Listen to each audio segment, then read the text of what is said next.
For one, am grateful, Mrs. Bush, that they are finally bringing civilization to this savage land. I could not agree with you more, my dear. My daddy settled this land, and I know he'll be looking down on us, pleased at how we help the natives. Yes, they've lost their land, but they've gained access to heaven.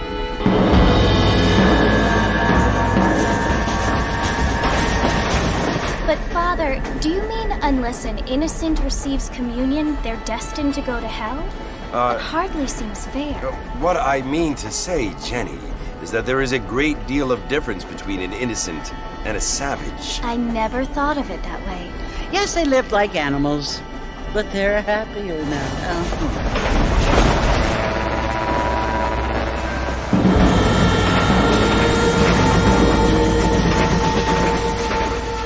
Not only do people now have motor cars, Father, but I heard that pretty soon we will be able to fly. No, only angels can fly, Jenny. No, apparently people can fly. Didn't you hear? Out in Kansas, a man even got a car to fly. I hardly think so, Jenny.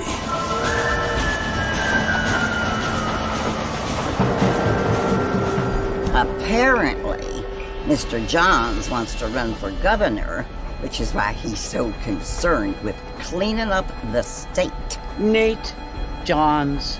Yes. His family is nothing but hillbilly trash that came here after the war. I don't want to be judgmental, but this state should not be ruled by such a disgusting family. A family without class. Apparently, the Johns family have made a lot of money, and he has a lot of friends in politics. Mrs. Bush, money isn't everything. There are many things that money cannot buy. It seems that money can buy voters, though.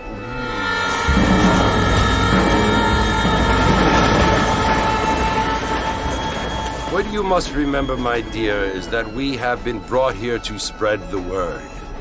And the word and civilization, they are the same thing. They are the gifts.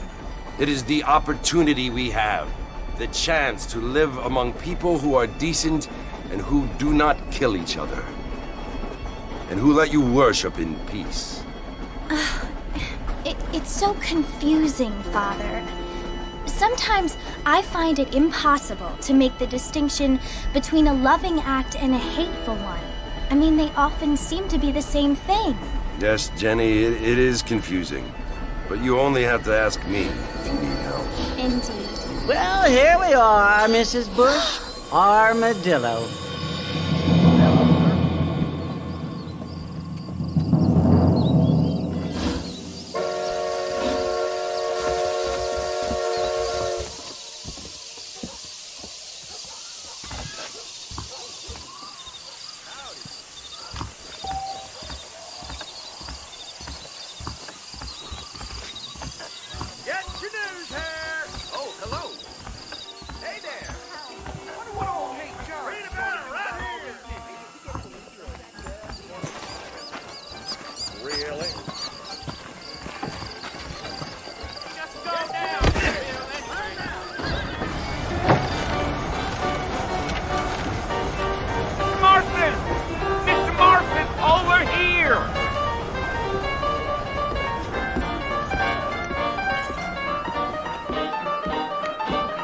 must be John Marston. Sometimes. I'm Jake. Your friends from Blackwater hired me to guide you. They ain't my friends, but pleased to meet you, Jake. I got the horses saddled up and ready out front.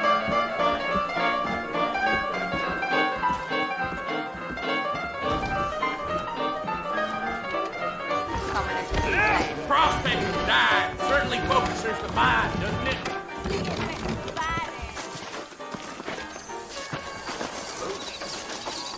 Mighty fine evening.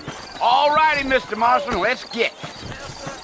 I sure hope the Federals take over so I can keep up. Biggest thing I ain't so sure about that. Easy on the Spurs now. We don't need to draw undue attention.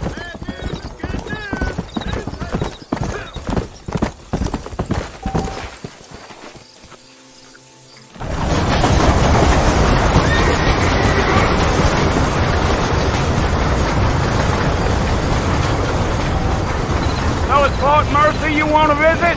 That's right. Ain't taking nobody up to the fort in a long time.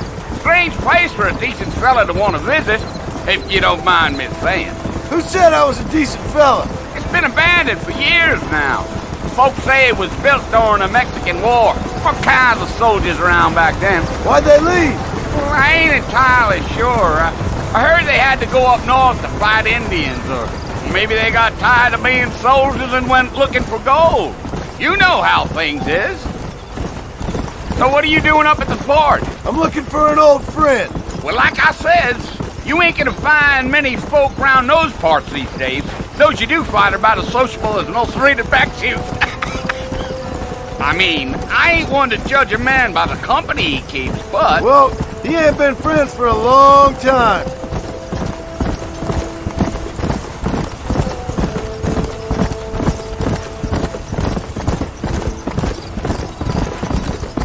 Are you planning on spending any time in Armadillo, Mr. Marston? I doubt it. I ain't planning on staying very long. Well, if you're fixing for some female company, you can do a lot worse than Armadillo. Fine as cream gravy they are. Not like Thieves' Landing. Dang, those girls ain't even fit for a drinking man to hole up with. I'm a married man, I'm afraid. Ain't we all?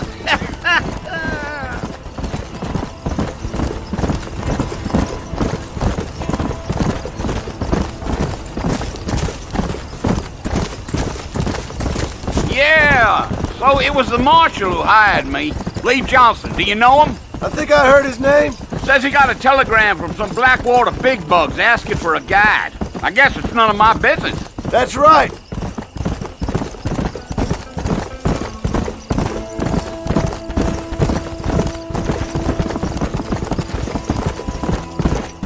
You ain't very talkative, are you?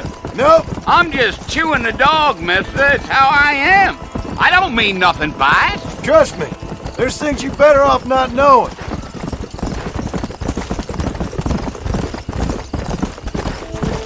Damn coyotes! What a waste of good meat! Not far now. You'll see the fort when you get to the top of this hill.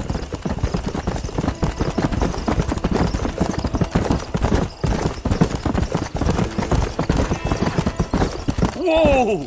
Come on, easy up now. Listen, mister. This here is what's left of Fort Mercer.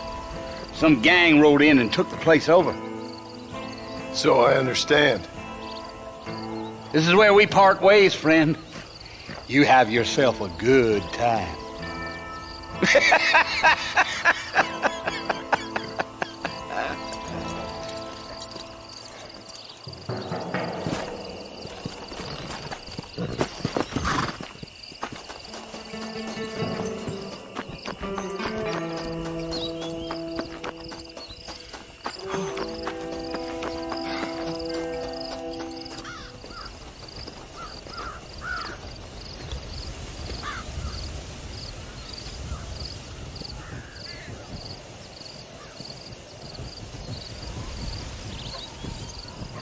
Bill! Bill, I've come for you! Bill Williamson! Come out here right now! Go away now, John. Don't make me kill you. Nobody needs to kill anyone, Bill. You must think I was born yesterday. You always did think I was an idiot. That ain't fair, Bill. You were as my brother. I've come to try to save you. Oh. Do I look like I need saving? Bill, please. They want to kill us all. I can help you. Well, you never tried to save me before. You only seemed to save yourself. Bill, I implore you think about this. You implore me? You implore me. You always were one for fancy words. Oh. Well, things are different now, John. Now I'm in charge! No more Dutch! And no more you. Implores. I implores you to go back and tell them to send someone just a little bit more impressive next time. Well? Oh. Poor John.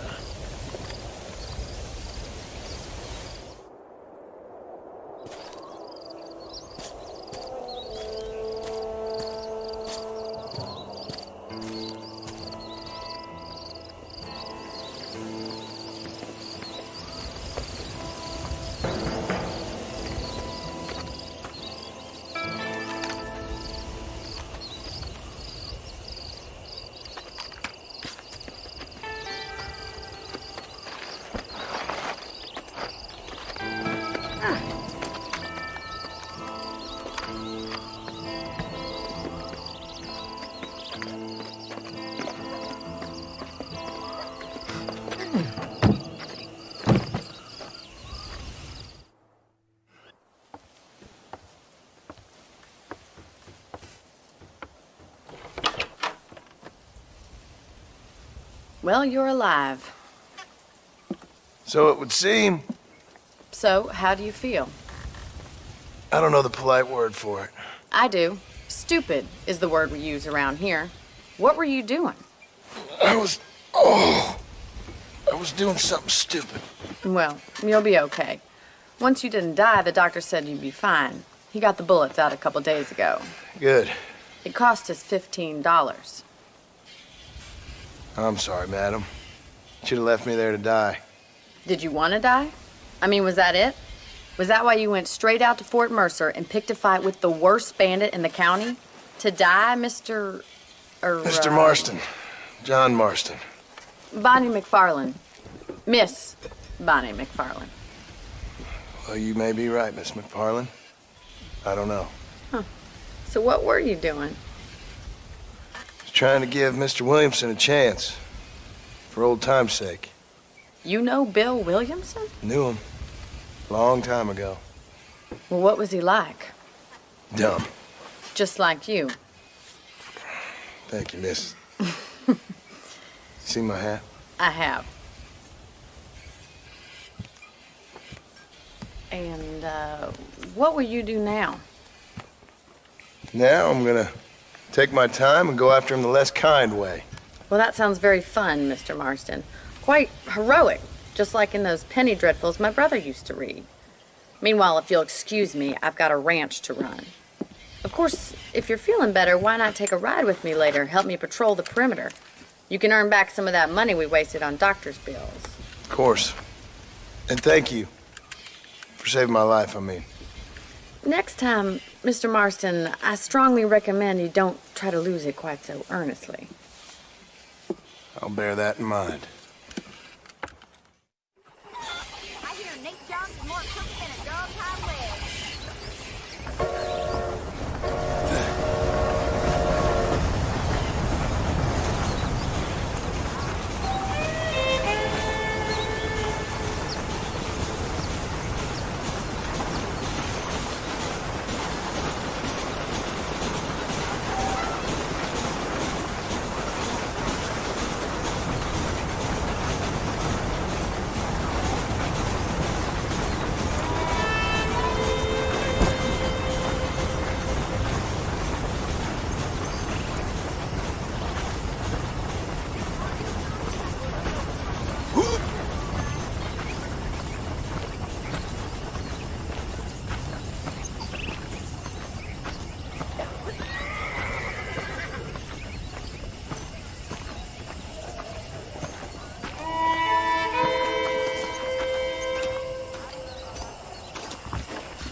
Mr. Marston, back in the land of the living, I see. Figured it's about time I started paying back that $15. I sure can use an extra pair of hands round here. Let's see if we can get you back in the saddle.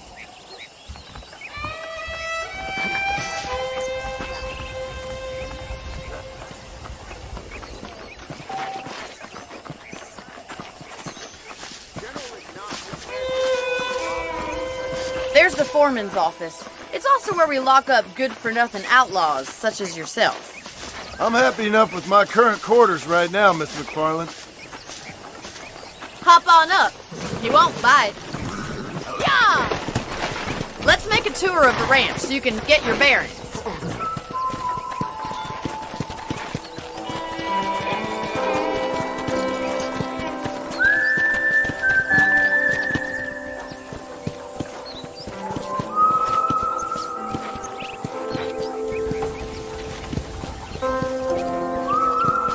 To your right is the general store. You won't find Parisian high fashion, but it's good for the essentials.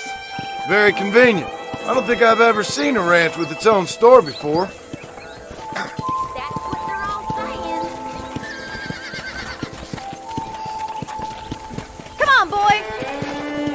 And here's the corral. This one's for the horses. What do you think? I'm no expert, but it certainly looks like a fine corral. I suspect you've stolen more horses than you've broken. Now, where'd you get such an idea? First impressions are hard to erase.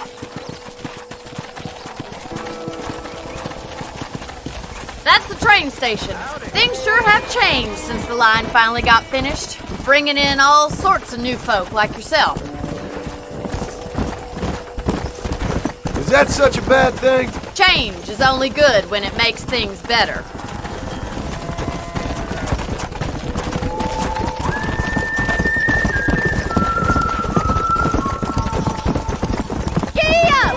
That's the barn over there.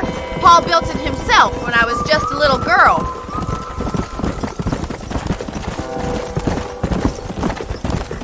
And here we are, back at the house.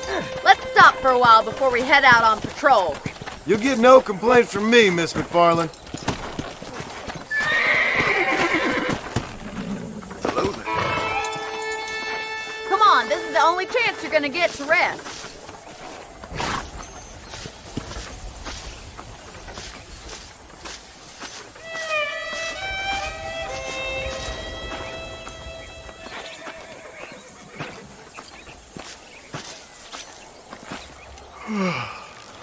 How about a cold drink, Mr. Marston?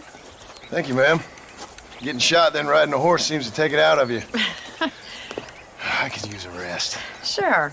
Come on in. I'll show you the house, and then you can sit for a while. Thank you.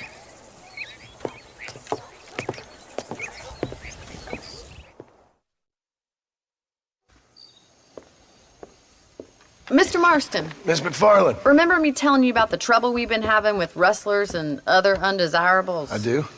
Will you help me keep watch on the property line this evening? Sure. I want to see just who is trespassing on our land. This is a fine weapon. Come, let's head out.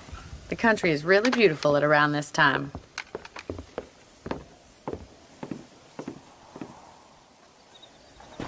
We'd best get moving. This is a dangerous time of night for us.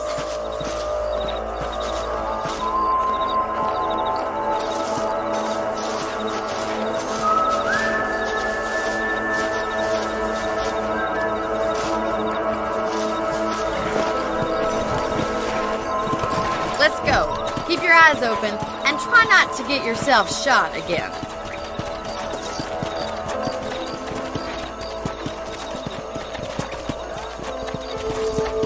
Thank you, Mr. Marston. I feel a lot happier someone's along with me. I feel a lot happier now I got a rifle. Well, with your trigger itch and my feminine intuition, we should make quite a team.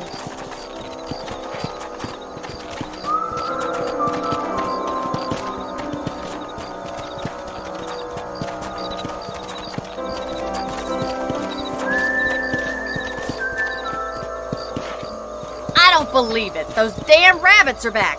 Give me a hand with them, will you?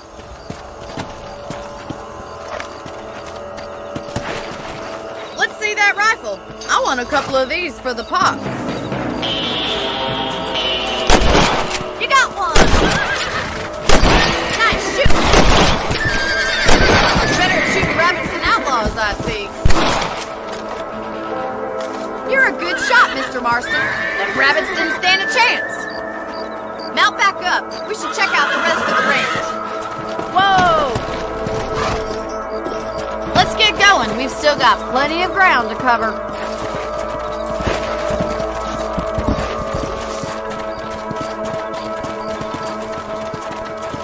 If it's not the rustlers stealing our cattle, it's the rabbits stealing our crops. It ain't never easy living off the land like this. Maybe you should move to a big city. Become a lady of leisure. Was that a coyote? Get those pests before they scare the livestock! Hurry! I bet they're going straight for the chicken coop. Let's go! Slow down!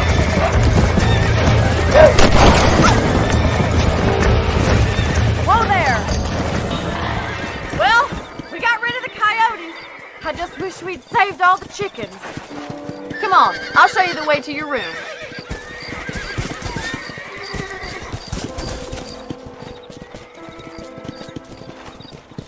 You know, you can actually handle a rifle.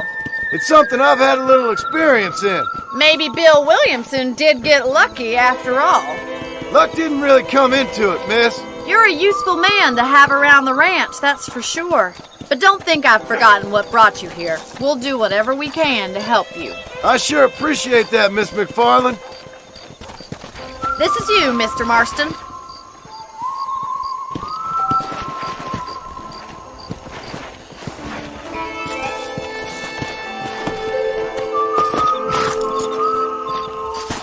Thank you for your help, Mr. Marston. Makes me kind of happy I saved your life. Get some sleep and I will see you in the morning. Good night, Miss McFarland.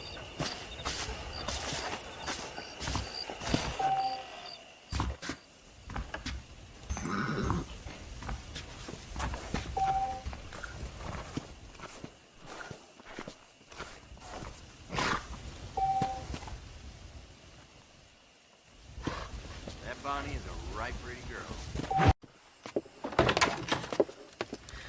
Oh, Mr. Marston. How are you doing today? I'm well, Miss McFarland. Thank you. How are you? Well, I'm fine. Thank you. So, how are your ribs? Fine. A little sore, but apart from a couple extra scars, it'll be as nothing happened. Good. Come in. You know, you never did tell me how you met that Bill Williamson or what you wanted from him.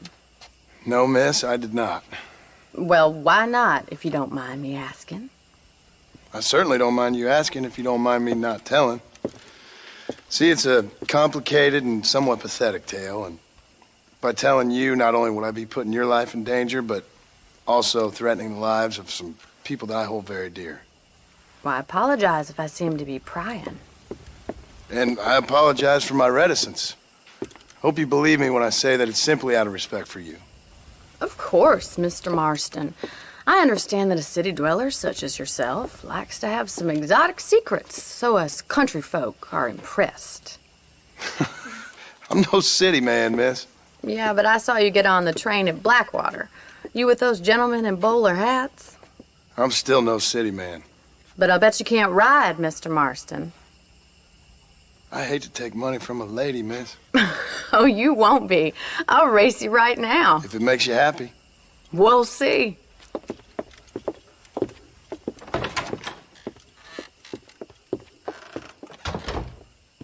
All right, I'll show you how we ride round these parts.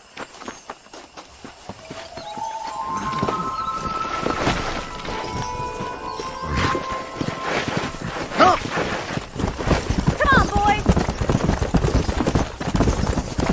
Whoa. On the count of 3. 3, 2, 1. Go! I trust you're not gonna be a gentleman about this! You don't know me at all, Miss McFarland.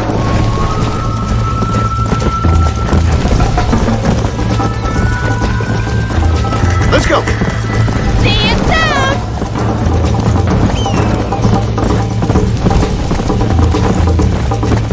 Let's go.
Yeah! Yeah! Whoa there!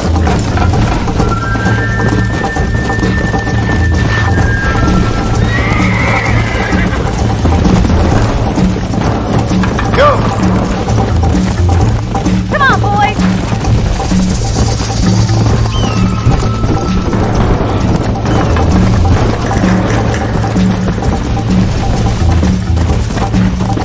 Come on!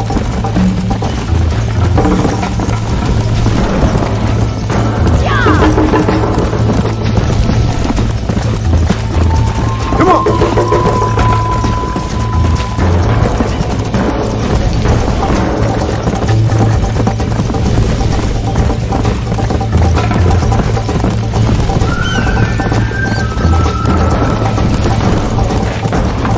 Come on! Come on!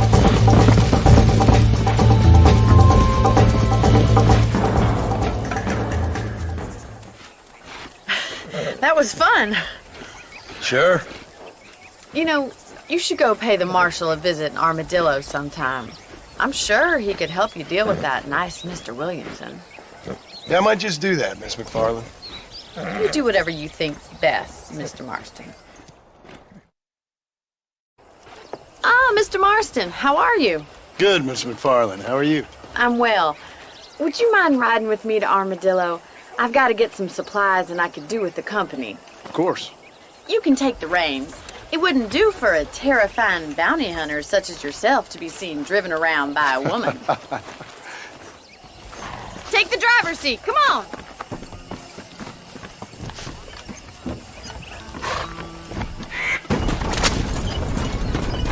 You're looking much better, considering you were almost buzzard food a couple days ago. I have you to thank for that, miss.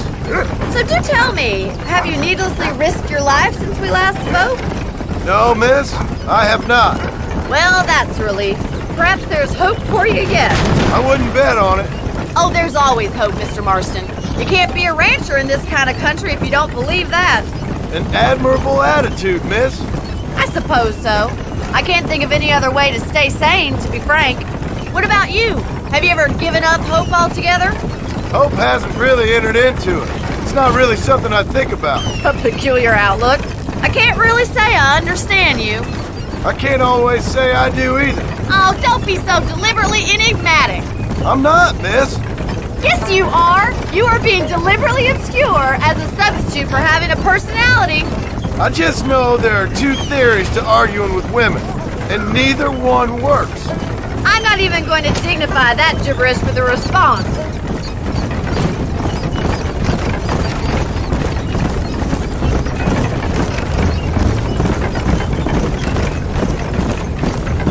I think it's kind of funny I found you dying on the side of the road and now you're driving me into town. You have a strange sense of humor. Well, you must admit, it's an unusual start to a friendship. I didn't realize we were friends, Miss McFarland. Oh, please. Now who's being funny? Listen, I know that business with Williamson is your business, but I don't know. You've been good to us, and I don't think you're a bad man. A little stupid, perhaps, but not rotten. I just worry about you gallivanting around these parts like you're some kind of deranged bounty hunter. Like Paul always says, don't go waking snakes. I appreciate your concern for us lesser mortals, Miss McFarland. I really do. And if there was any other way out, I'd take it. I can assure you of that.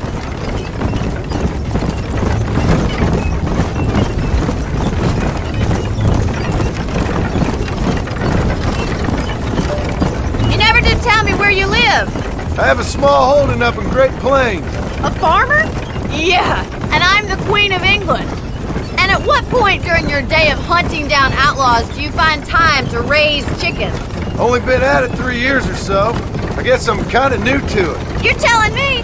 So who's looking after this farm of yours right now? Uncle. Well, he's not my uncle, as far as I know. Just an old dog who's as lazy as a lizard on a hot day. The kind of fella laboring under the delusion that age brings wisdom.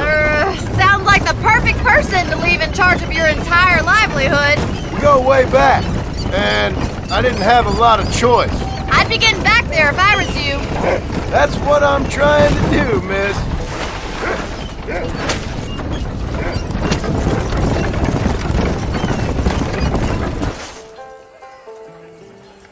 So this is Armadillo. Manhattan it is not, but it does okay for us.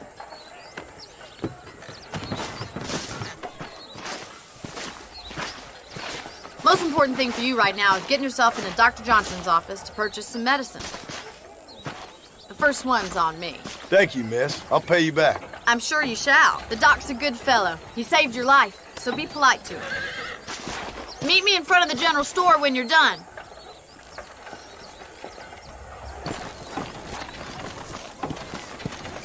Howdy. Hello. I heard Mr. Wilkins got a damn tiger up in his barn. Tiger. Tell me something I don't know. Of course, I was the man they turned to after walking. How can I help you? Well, if you say so. You have any night fevers, come back and see me. Much obliged.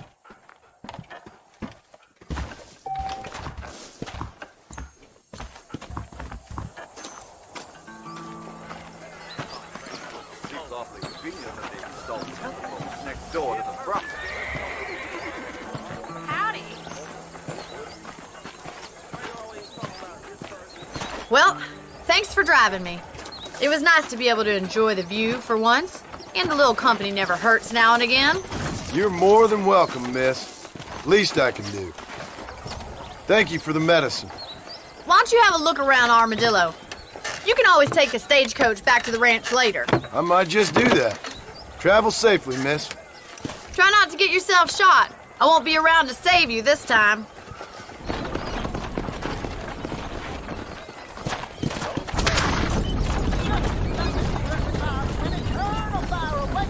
You know, they're planning.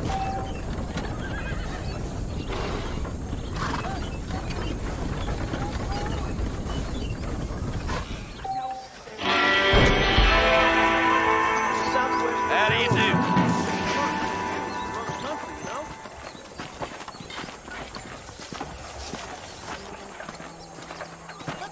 That's the last time I go to Africa. Back off, that miracle time makes your chestnut breathe. Better watch it. I paid good money on Marshall Johnson. Come inside. Hello there. You told me Captain Hank Circus is coming to Amarillo.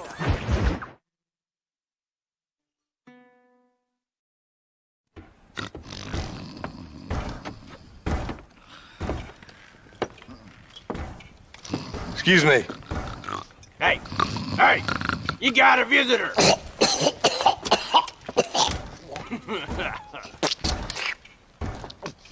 Shut up, you! Now, what you want? My name's John Marston. You wanted to speak to me. I did? Apparently so. Why? I guess because we're both in the business of the law.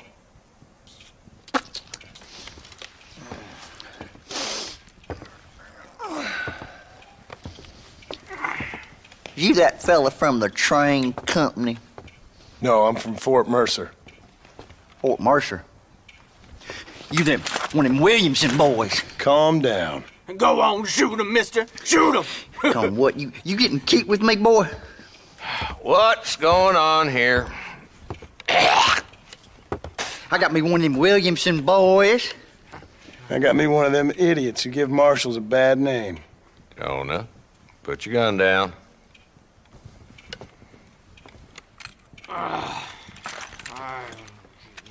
You must be the man from Blackwater. Yes, sir.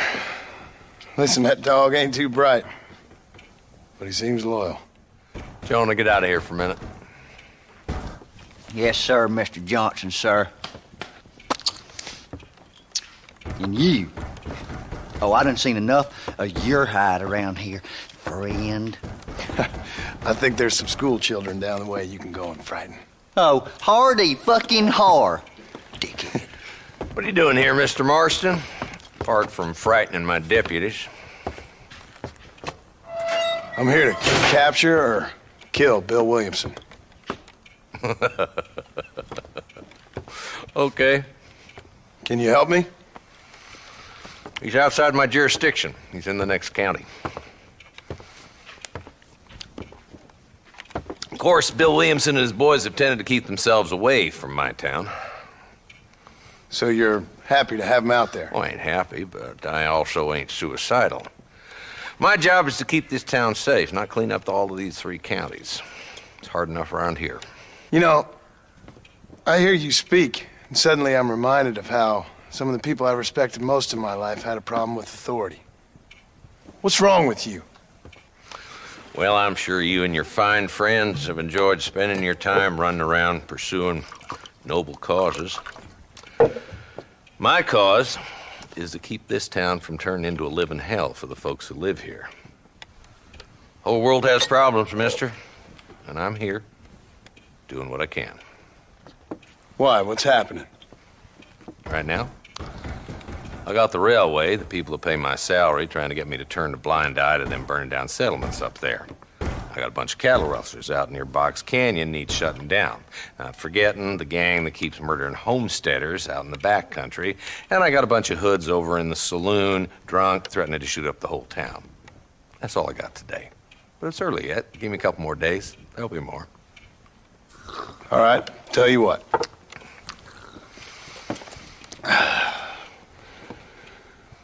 Let's go deal with them hoods in the saloon. Then we'll discuss Williamson.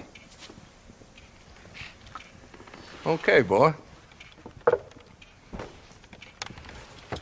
You're a persistent little cuss, ain't you? Only when things matter.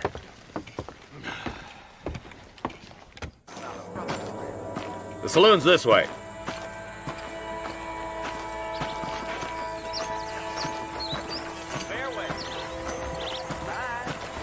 So who are we looking for? A bunch of two-bit hoodlums, led by this fella called Walton. Goddamn road agents who prey on the stages coming in and out of town. Drivers and armadillos spend more time with their hands in the air than on the reins these days. And you're happy to let them drink in your saloon? Happy? No.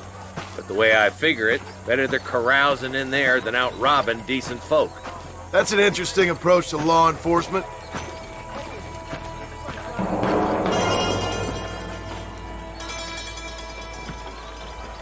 There's the dumb rat bastard now.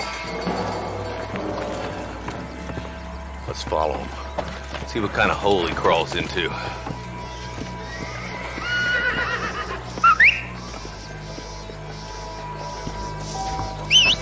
Let's go, Marston. I've been after that son of a bitch for months. He spotted you. Stay on him, boy.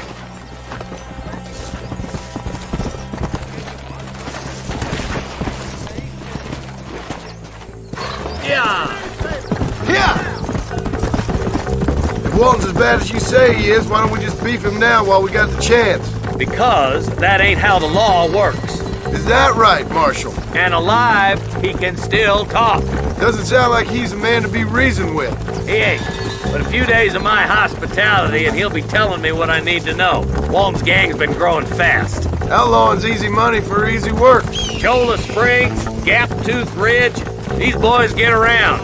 Walton's the start, but there's plenty more where he came from.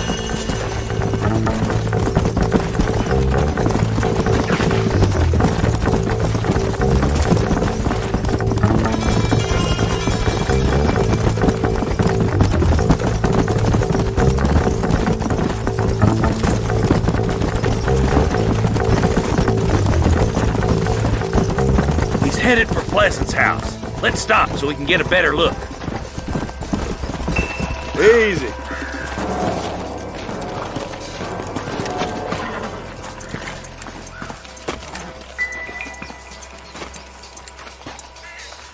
Looks like we got company, boys. Damn. Take cover. We'll work our way up this hill. Move up to that wagon on your right. I'll cover you. Smoke him up.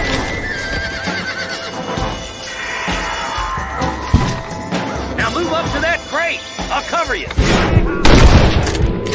That fool behind the rock is yours, Marston. I got you, boy. Make a move for that boulder.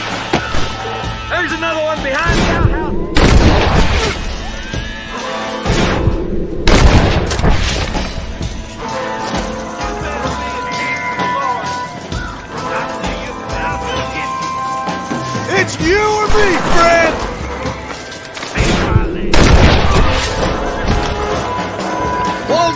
inside the house. Take him alive if you can.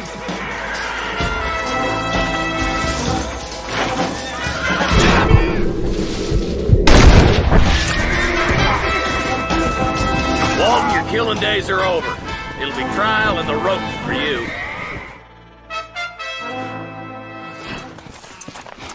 Not a bad shot, Mr. Marston. Why don't you check in with me next time you're in town? I don't want to be no policeman, Marshal. Nor did I, my friend. I can promise you that. I'll see you soon, Mr. Marston. Yeah. Come on.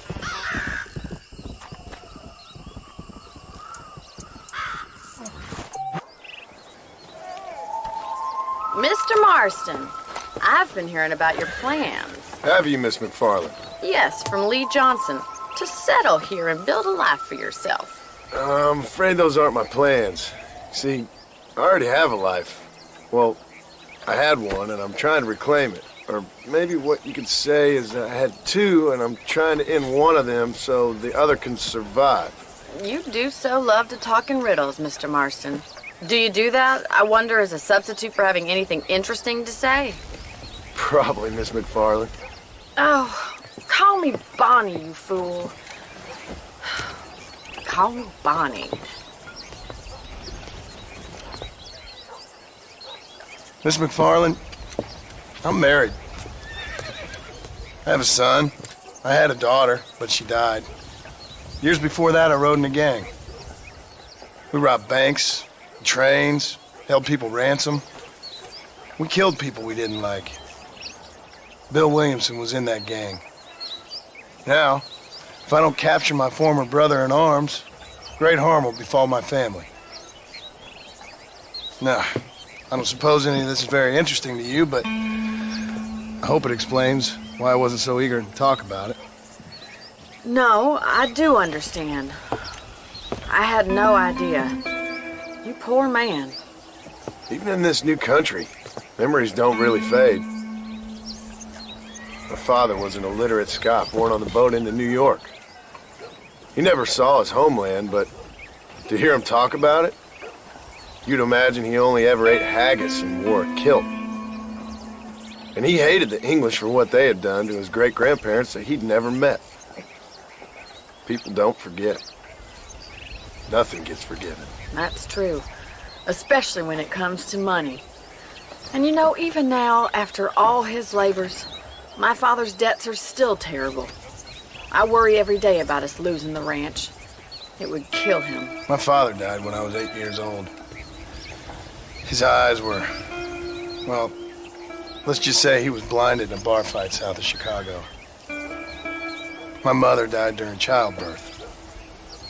She was a prostitute and he was her, well, I don't know what he was. So I was sent off to an orphanage and ran away and fell in with a gang. My word. What a difficult life you've lived. The leader of the gang taught me how to read, taught me how to see all that was good in the world. He was a great man in a way. But you killed people. Sure. And I've suffered for it. And that's the life I left, or tried to leave. Said too much, Bonnie. I'm an uneducated killer, sent here to do all I can do well. Kill a man in cold blood so that another man may do his part to cut crime in an area, and a rich man can be elected governor on the back of these promises. Civilization is a truly beautiful thing, Mr. Marston. Listen, can you help me? Well, I can try. What do you need, money? No, nothing so complicated. I need an extra hand to take out the herd to pasture. Sure. Point me in the right direction.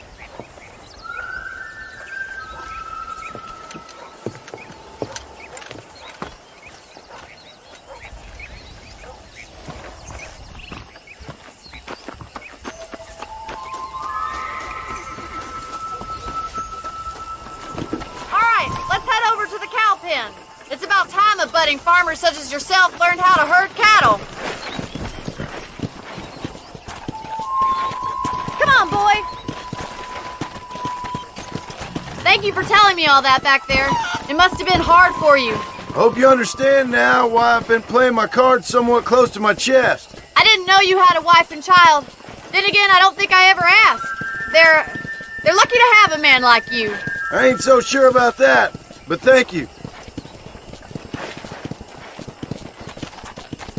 How are you, Miss McFarland?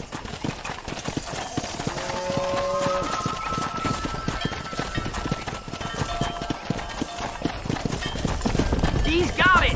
Move it up! Whoa there! That's it! Get going! Come on! Come on, easy up now. Drive them down the road, Mr. Marston! Look at the cowboy. Come on, you dumb. Let's move here, my four-legged friends! Move! Come on! Get a move on! Get right at them! Drive them this way!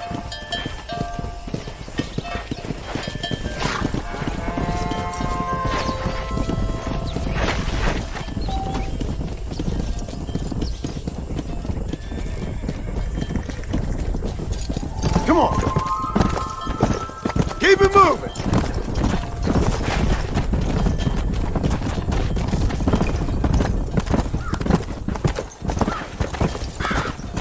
Come on! Whoa! Come on! Come on! Come on!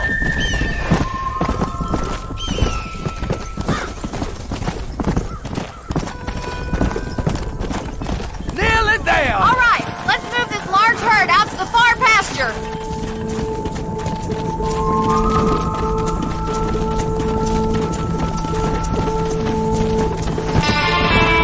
Keep sweeping behind them. That way they'll stay together. Watch for the runner! Move!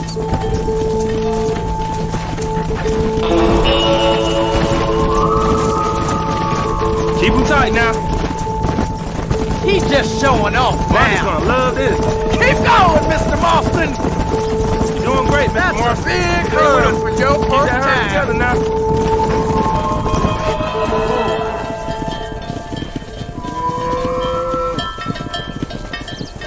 You're not bad with the herd.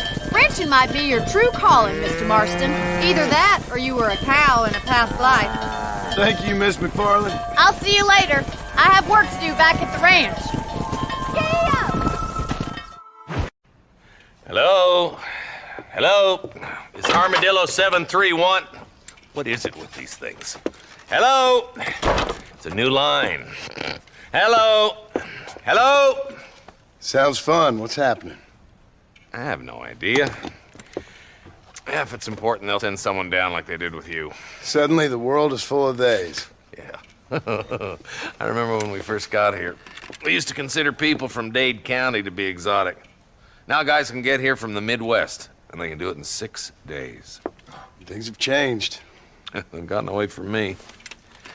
Hello? I don't understand it no more, boy. Honest to goodness. I'm not sure I do. Marshal! Marshal! Marshal! I'd just been up in the canyon, spying like you said. I think I seen me a couple of them rustlers.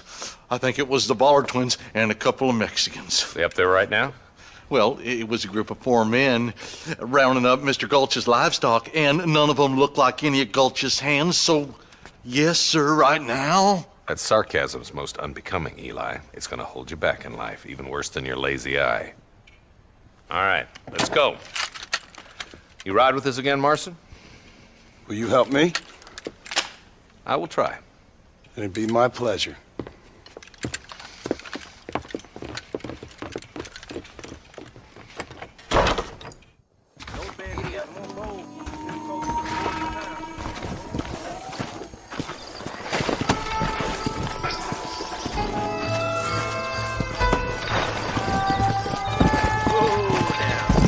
How long you been working for the government, Marston? I don't work for the government. Well, I got a telegram from some federal clowns in Blackwater that says otherwise. Are you some kind of vigilante? You don't look like no government, boy. I guess it's complicated. I came because it was made impossible for me not to. You sure are a tight-lipped son of a bitch, mister. I guess I am. I ain't gonna dig this hole no deeper. Ain't you all proud and superior? Don't forget you need us more than we need you. Bill Williamson folded you up like an empty purse the last time, if I remember correctly. Simmer down, Jonah. Listen to your boss, Jonah. There's a good boy. Otherwise, I'll put a hole in your hillbilly head and watch your tiny brain drain out. I'll be honest with you, Marston. I ain't for all this government interference. Believe me, Marshal, neither am I. I try to keep the federal boys happy. I mean, we need all the help we can get. But what does a flannel-mouthed city boy who's never forked a bale of hay in his life know about a state like New Austin? Nothing, I reckon. All this manifest destiny hogwash, taming a wild land. Not far now. Eyes open, boys.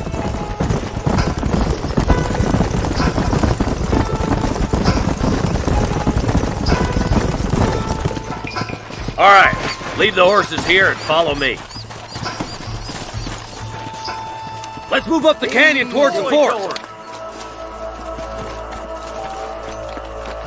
Be ready, boys. We're probably going to be outnumbered. And those bastards ain't short on firepower, neither. Let's see how many there are. If we can take them alive, good. If not, smoke the sons of bitches.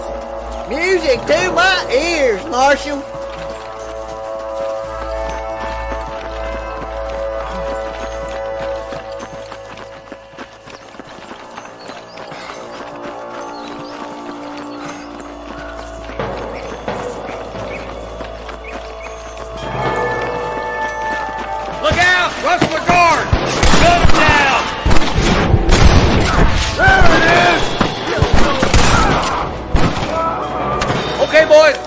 Down that left fork. I'll take the right.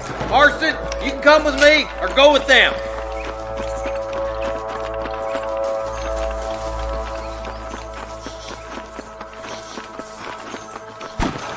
Stay with me. Me and you again, Marston. Let's hope this goes as well as last time.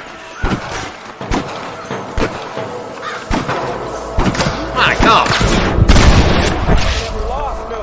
Look out! There's two behind. What's the matter? Ain't got the sand for a real fight? Looks like we got him. Let's move on. Stick with me.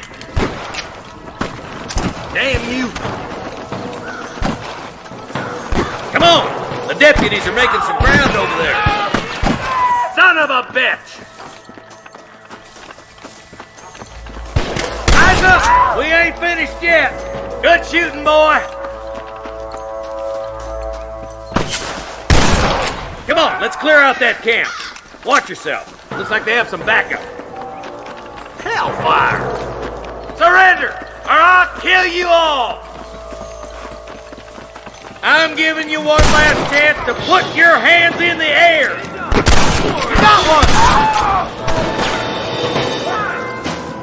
Nice shot! All right, search the camp, Marston. I'll wait for you a short ways up this ridge.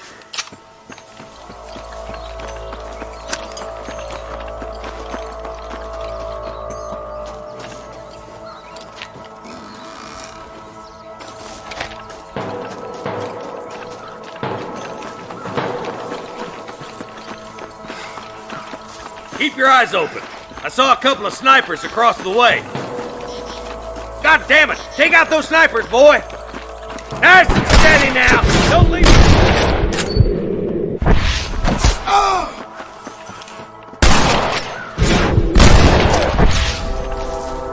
There's the son of a bitch!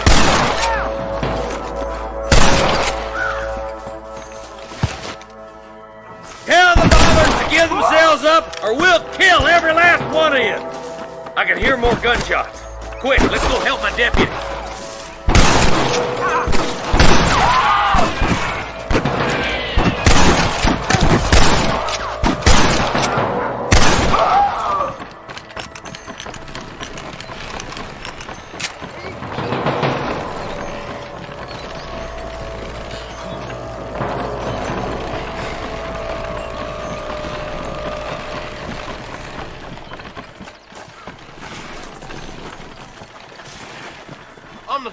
This looks as good a spot as any. Gather around and listen up.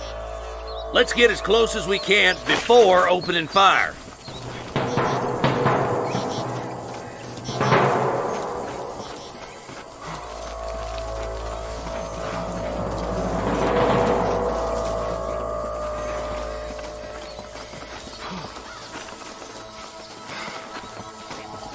those bastards! Careful, there's innocents down there! Watch out for Mr. Pumpkin Cat! There's one more for the vultures.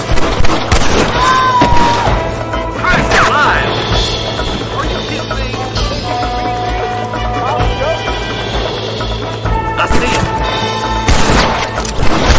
That bastard won't be rustling no more.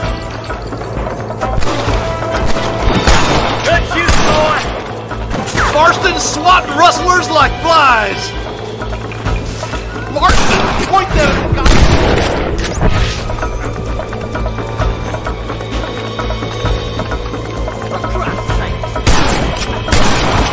the guy. Sure put that feller to bed. I'll kill the hell out of you. Shot.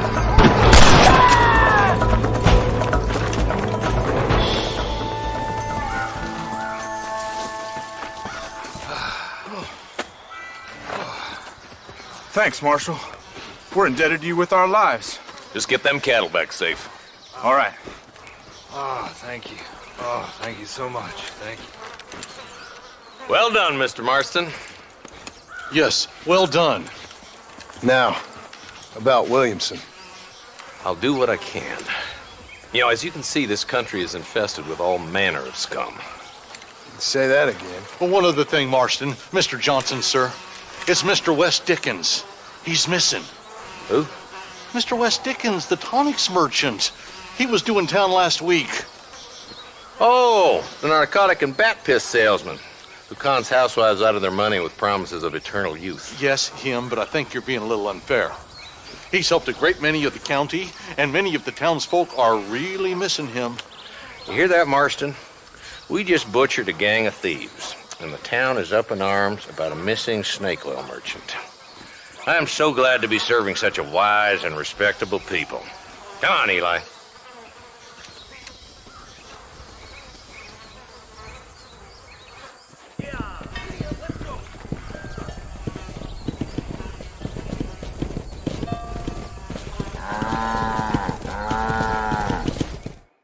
Excuse me. Excuse me, sir. You need help?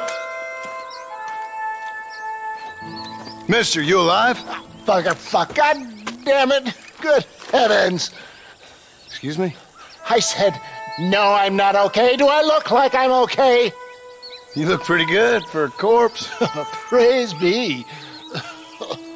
Move up, mister. Time to get you to a doctor or an undertaker. Whichever you need once we get to town. St. Peter, open up them pearly gates. I'm coming home. Come on, mister. Come on.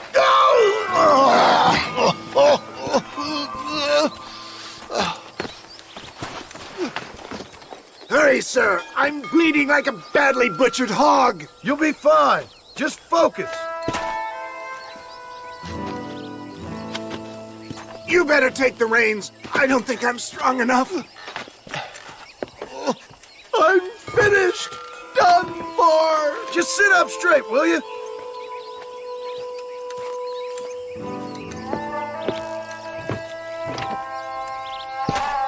The closest doctor is in Armadillo.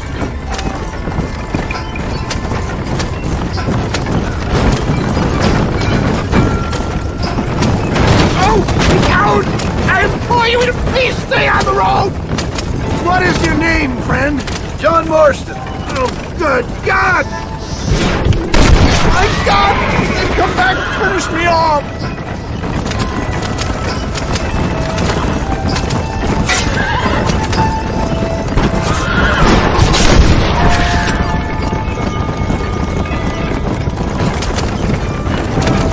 Please drive carefully! Every pump is like getting struck by lightning! Is that Armadillo? Come on, hurry!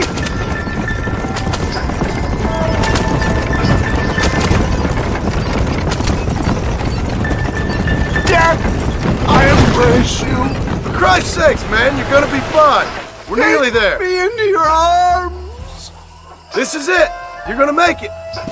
Oh, where the devil are we? Armadillo. We made it safe, you'll be happy to know. Thank you, sir.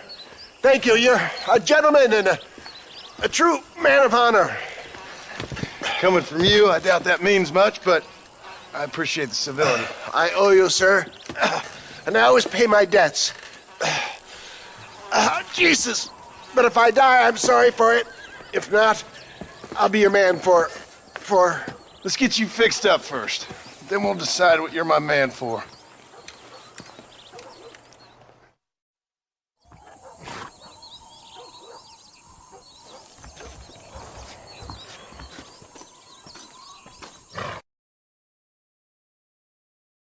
Well, hello, Mr. Marston. How are you? Fine, thank you. How are you? I'm fine, thank you. Did you meet my father? John Marston, this is my father, Drew McFarland. Pleasure to meet you, Mr. Marston. Please. So, my daughter informs me that you're here on some secret mission to remove some undesirables from the county. Something like that. I'm grateful for the hospitality, sir. Well, you know, we've lived here for 30 years now. Came here from the east. The land had never been settled. For 10 years, we fought the Indians. Tough men. Then we had outlaws, and we had drought, and we had smallpox, terrible winters, cholera. I buried more of my children than I raised. Sorry to hear that, sir. I've seen strong men wither and die under that unforgiving sun. That whole herds of cattle take sick and die. But I've never once doubted my life here. No, sir. When I hear about this so-called federal government sending out agents to covertly murder and control people, then I start to worry. I mean, yeah, all right, Williamson is a menace, and men like him are the plague. But isn't a government agent a worse menace? And all that symbolizes, I mean. You may be right, sir. Well, you're a brave man. You're always going to be welcome here. But you tell your friends out east that we don't want to live like that out here. Sneaking around and spying and secret missions. It's preposterous. Trust me, sir. I agree with you. Good. Good. Well, we won't insult you any further. Come on, Bonnie, we got things to do. Mr. Marston, do you want to join us? It's Daddy's favorite pastime. Apart from political discourse, that is. What is? Breaking in horses. Come on. I hear you're a pretty decent rider. For a city dweller, that is.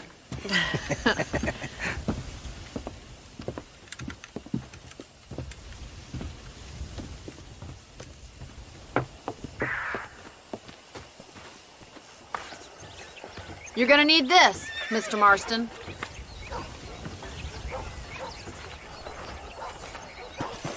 Right, now you got some rope on your belt. Let's see if we can't wrangle some horses.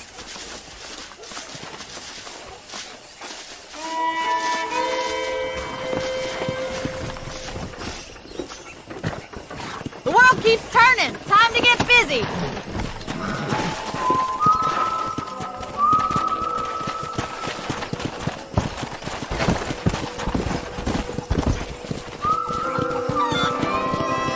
You sure have some interesting theories on what the government's doing, sir. They ain't theories, Mr. Marston. I saw the telegram Marshall got from Blackwater. It ain't exactly a state secret that sent you. Well, is he wrong? I saw those men from the train. The government can go to hell if you ask me. Those sons of bitches would steal a coin off a dead man's eyes. Mr. Marston! He's right.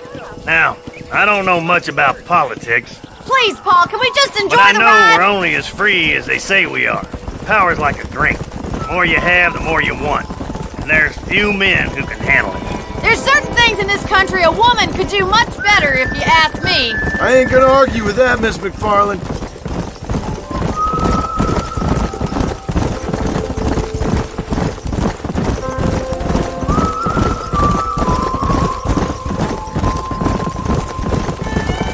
There they are! Beauties! Come on, Mr. Marston! Rope one! Bring it down together! Oh. That's it! Keep a hold of him now!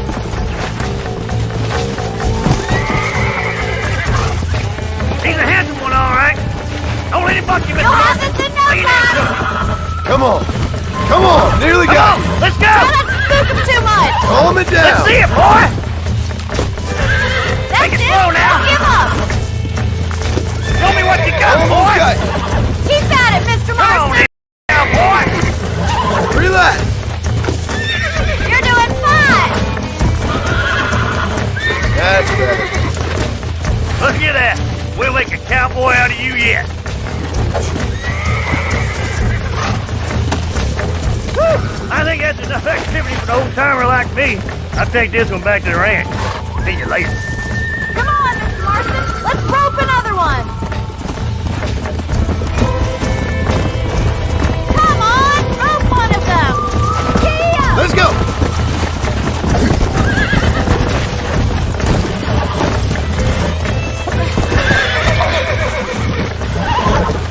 Hold on to him. Yeah. Whoa. Relax now. Whoa there. Relax now. Nearly there.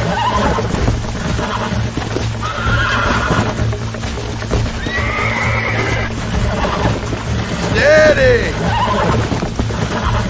I got you now. See? We're friends now. You're a regular Bronco buster, city boy. Nice work. I think that'll do it for today. Let's get back to the ranch. I like your father. I'm glad. He's quite a character. You have a good life here. The life I want. For me and my family, I mean. We don't have a lot anymore. You have enough. It's one that gets so many folks in trouble. It'll sap your spirit and make you poor. But it's straight. And it's decent. There's no better night's sleep than after an honest day's work. It's no wonder you look so tired, then. Some deck must be shy of Joker, Miss McFarland. Who'd have thought you'd be such a natural at busting Broncos? That was fun. I think you could be a fine rancher one day. If you can bear to stop killing people for a living. Sure. Easy now.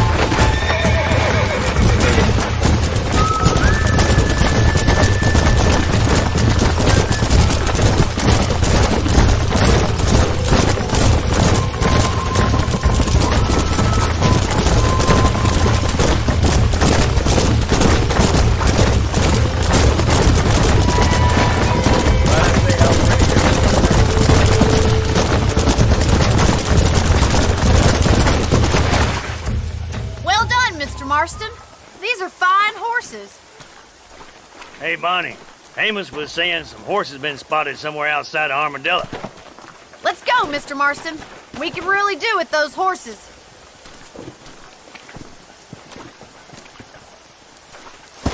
No rest for the wicked. Let's see if we can track down that other herd of horses. You never did tell me why you were never married. Aside from the snobbery, that is. You sure ask a lot. I'm just surprised, that's all. You must have been quite a cat. The fact that you're talking in the past says it all. No, that's not what I mean. You must have had some suitors, that's all I'm saying. Some, I suppose. Here and there. A ranch in the middle of Hennigan's Stead ain't really the place to find a husband. Amos, he's a little, well, you know, countrified. Where'd you get your airs and graces, Miss McFarland? From a couple of cheap governesses Pa hired to save us from being savages. I'd like to talk about more than just cattle and chickens sometimes, that's all. And after my brother left, it was up to me to become the man of the ranch. He'd never admit it, but my pa's a lot frailer than he looks. You're worth two of any man I know, miss. I'll try to take that as a compliment. In many ways, my wife is kind of like you, Miss McFarland. Is that so? She's always been a woman in a man's world. You don't talk about her very much. There's my boys. Come on, Mr. Marston.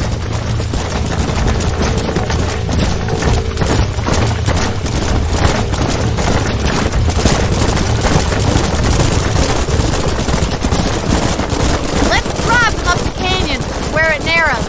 We'll trap them there.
Whoa!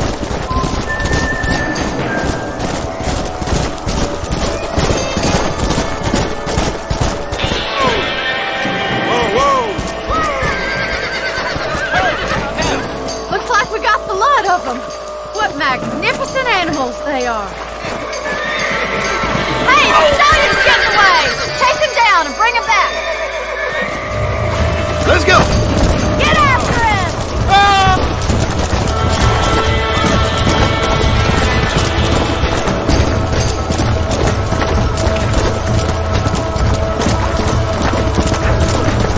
Come on! Blow up!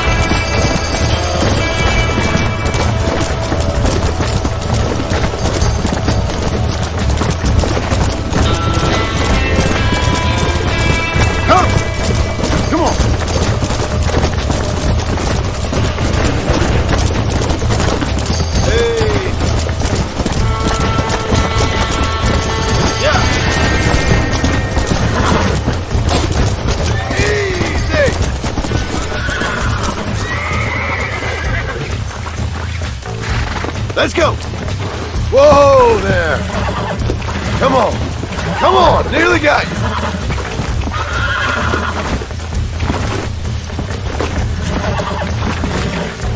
Easy there! I got you now!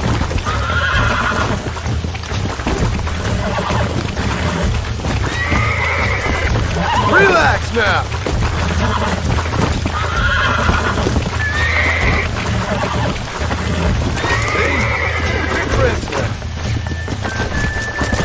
Go!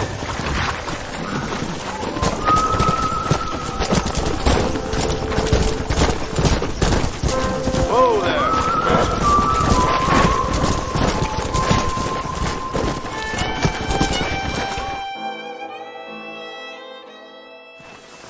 Thanks for your help today, Mr. Marston.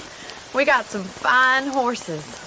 You know, why don't you keep that stallion as your own, as a thank you from all of us? Thank you, ma'am.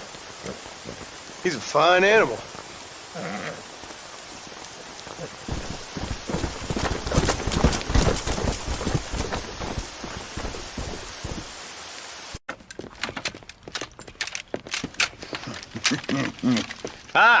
Since you're here, you want to make yourself useful? Not particularly. Listen, son, I know you got a mission. But right now, I need another gun. Why? What's happening? We've had this problem for months with this group of bandits who are getting drunk and murdering settlers. Last night, they went to a big place up near Ridgewood. They burnt the place down, killed the men, burning most of them alive, and raped the women. Women folk then got their throats slit. One of them survived and walked in here this morning. Anyway, we got a posse gathering up near Ridgewood. Will you ride with us? All right. Thank you, John Marston. It's gonna be a bloody job. Huh. I don't think I know any other kind, sir.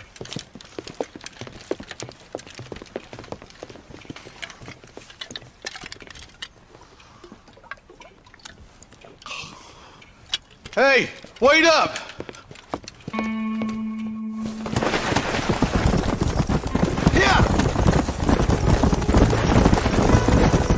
All right, let's go. Stay together. Marston, I hear you caught up with Mr. West Dickens. I did. For a man who claims to have found a remedy to all ailments, he was in pretty bad shape. His tonic has helped a great many people. It's a medical breakthrough from the East, the result of years of research. If only it could cure him of his diarrhea of the mouth. I wouldn't be so dismissive of science if I was you. Times is changing fast. He's no more a scientist than I am a priest. But people can spend their hard-earned money however they please. He's certainly a character, that West Dickens. I can't understand a goddamn word he said. Hey, Marshal, see those vultures? I see him. Marston, you and Eli go check it out.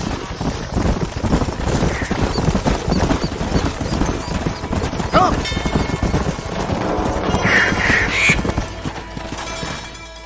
Ain't no survivors here, Marshal!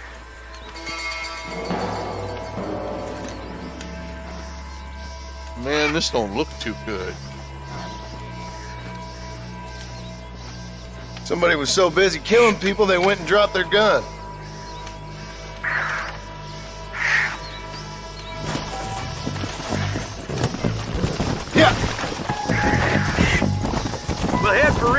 farm. See if they know anything. What kind of man does that? A bunch of weak men. A pack of cowards is the most dangerous kind. Some men are just born plain neat. I think it's this land that makes the men, as much as the other way around. Men are born, and then they're formed. At least that's how I see it. Who could have done such a thing? Any number of people, especially now the word's out we're cleaning up the county. Between Walton's boys and the rustlers, we've been spilling a lot of blood. Man gets more evil when he's running scared. Look, Marshal, more vultures. All right, let's go check it out.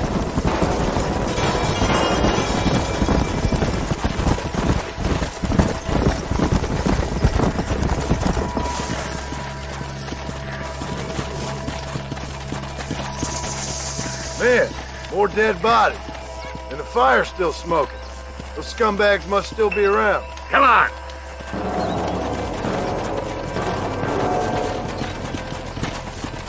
Go! Let's pound leather, boys. Looks like they're headed for Ridgewood Farm. Sons of bitches! Didn't you once run a gang of outlaws, Marston? Yeah, but not like that. It wasn't our way. At least it wasn't my way. Killing and thieving's never right, boy. No matter how you dress it up. This is too quiet. I got a bad feeling about this. All right, boys. Let's have a look around. Shed's clear, Marshal.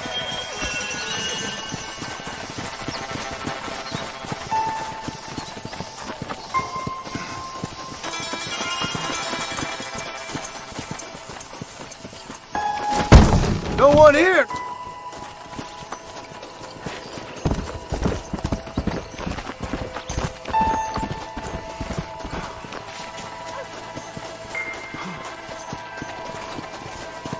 There's no good reason for that to be boarded up. Come on, John.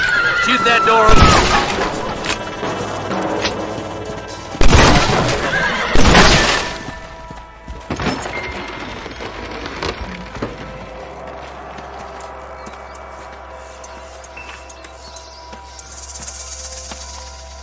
Holy sweet mother of mercy. Please don't shoot me. Some bandits came by and took us hostage. They're holed up in the farmhouse. Some of my family is being kept hostage inside.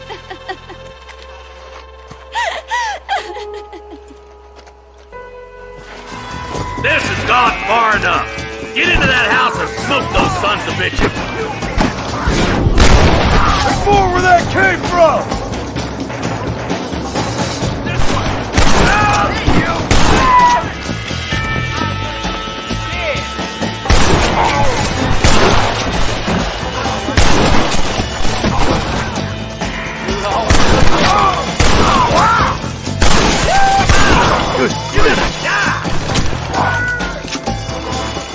Help! Boys, we need to get into that house right now. Over here! What the heck?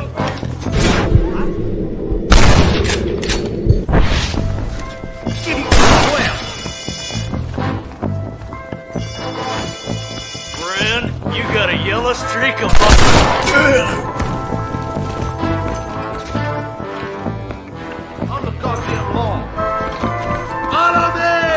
Ain't you a pretty little thing?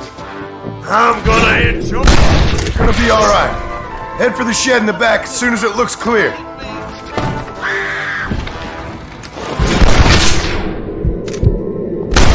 There's a deputy waiting for you in the shed out back. Make a run for it when it's clear. They did unspeakable things to me. Looks like that's all of them. Let's see how the hostages are doing. Damn you.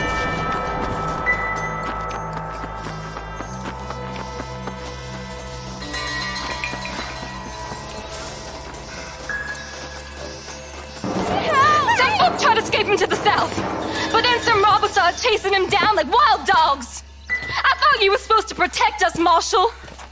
You folk ain't men. You ain't nothing. You're just some man on a government payroll taking money that the rest of us have to pay for with our lives. Yeah. What is wrong with this country? Mount up, men. The man that kills the boss of that bunch gets $50. It ain't about the money, Marshal. These are people's lives, people's homes.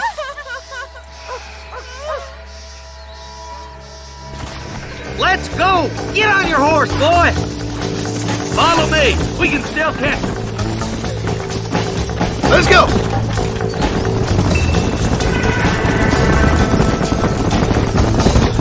Do you think they might be headed for Fort Mercer, Marshal? What? Williamson's men? Maybe. All this sure looks like their handiwork. Makes sense if they took this road. Come on, Marshal. This might be our chance. What's your beef with Williamson anyway, Marston? Let's just say he's the currency in a complicated transaction. What the hell you talking about? Some people I have the displeasure of knowing want him dead. Why does that involve you? We used to run in a gang together. It was once like family. If this is how you treat your family, I'd hate to see what you do to your enemies. That was a lifetime ago. And bearing in mind... Is that somebody on the cliff? You just walk away now, John. I didn't kill you before, but I sure as shit will now. Get yourself down here, Bill. You know you ain't man enough to stop me. You know I don't want to kill you, but I will. You always did have a high opinion of yourself, John. Dutch always said you were an arrogant son of a bitch. I guess he was about right. Get him, boys! Everybody, take cover! In that shed!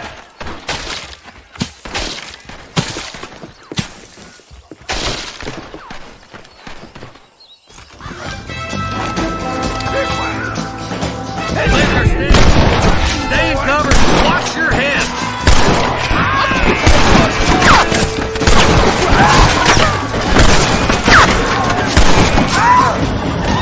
Let's make these bastards pay for what they did to those farmers.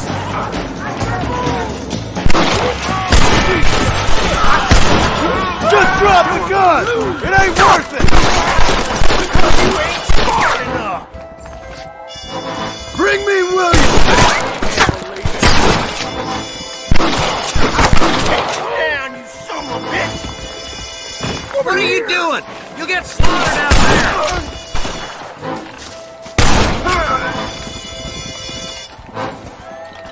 Get yourself up! Look out! Here comes some more of them bastards!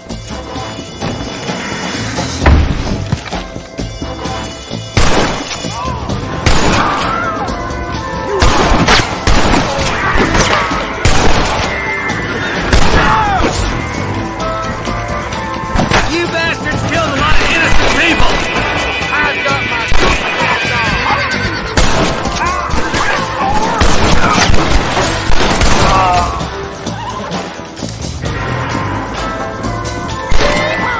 I'll kill every last one of you! Who's next? Any more of you? Or is that it? Hey, look what I got here. There's something that you're still breathing. Come here, boy. Come on, Bessie. Give. Oh. Norman Deek.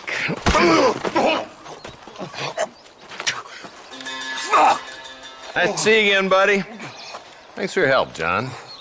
Norman here is going to help us get to Bill. Ain't you, Norman? Thank you, Mr. Dick. Mighty kind. Fuck you! Hog time. Let's get him to jail.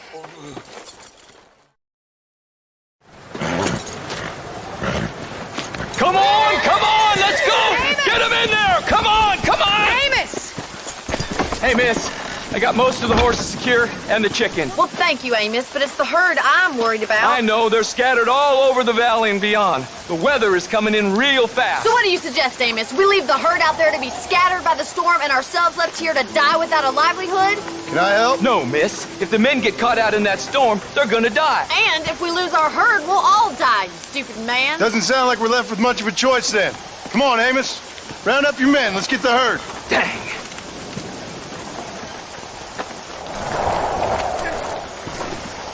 Come on, Mr. Marston, hurry.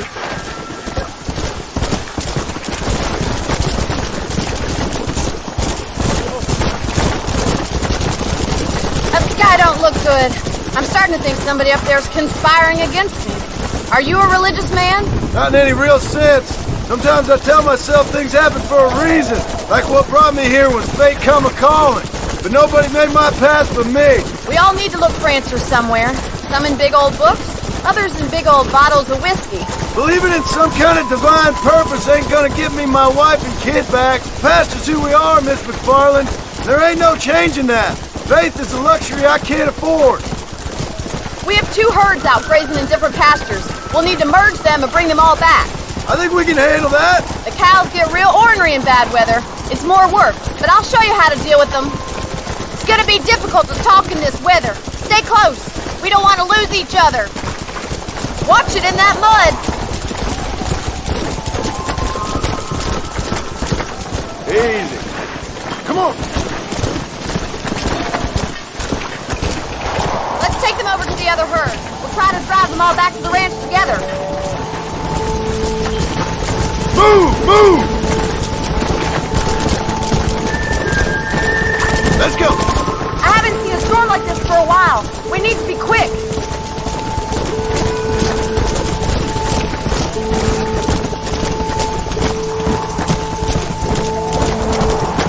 Easy. Let's go!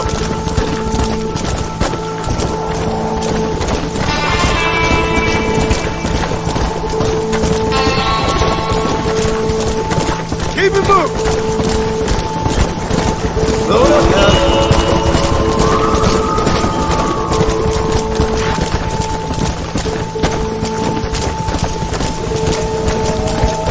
Come on! Come on! Come on! Come on! Come on! Yeah!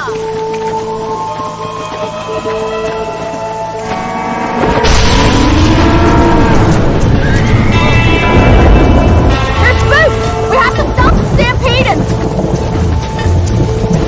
Oh my god! They're running for the cliff! Yeah!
Let's go!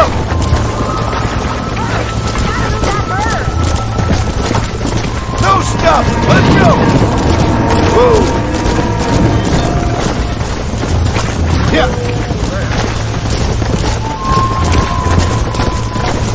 Whoa there! Let's move here, my four-legged friends!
Come on!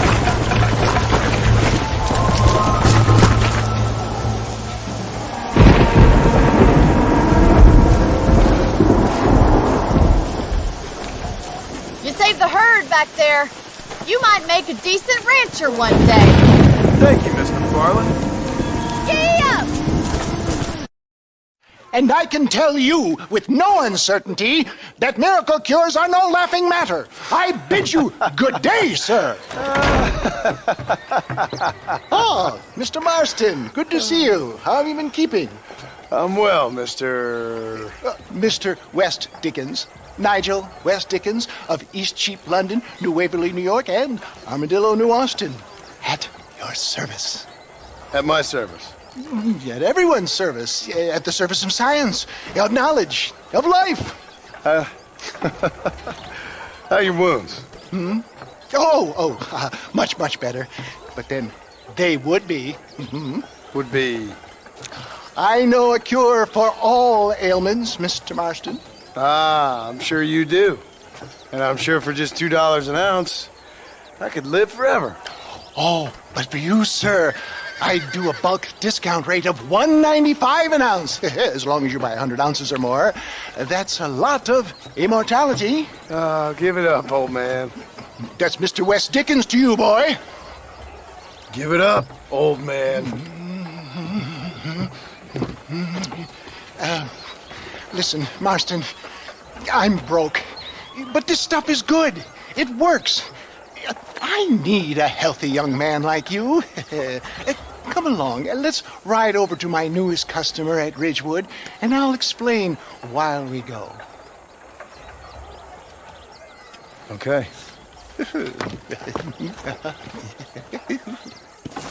All right, John, let us make haste for Ridgewood Farm.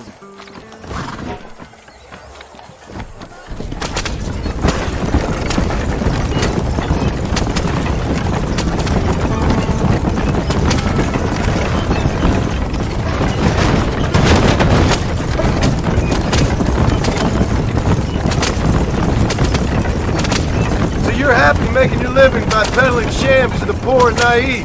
My dear boy, if I may be so bold, I'm not sure that you are best placed to comment on naivete. What are you talking about, old man? I am talking about your ill-timed visit to the port. If my tonic is such a sham, how do you explain the fine fettle in which you find me? Last time you saw me, I was knocking at death's door. You should thank the doctor for that. I reckon you were acting it up worse than it was.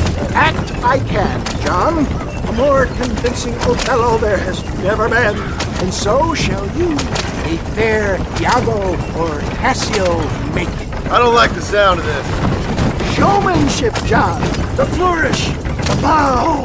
We are operating in a competitive marketplace, and our product must stand out. And how does this involve me? We're going to use your God-given talents to our advantage. I'm really starting to regret I'll drop this. you off at the outskirts of Ridgewood. That way, it won't look like we came together. Once I'm set up, saunter nonchalantly into the crowd that is sure to be forming. I will have you perform a few feats of wonder to amaze and impress the paying public. Such as? Oh, nothing out of the ordinary for a man in your line of work, I assure you. So it is all a sham. No, just a little innocent ballyhoo to grease the wheels of enterprise, that's all. You hop out here, John. Follow me in on foot.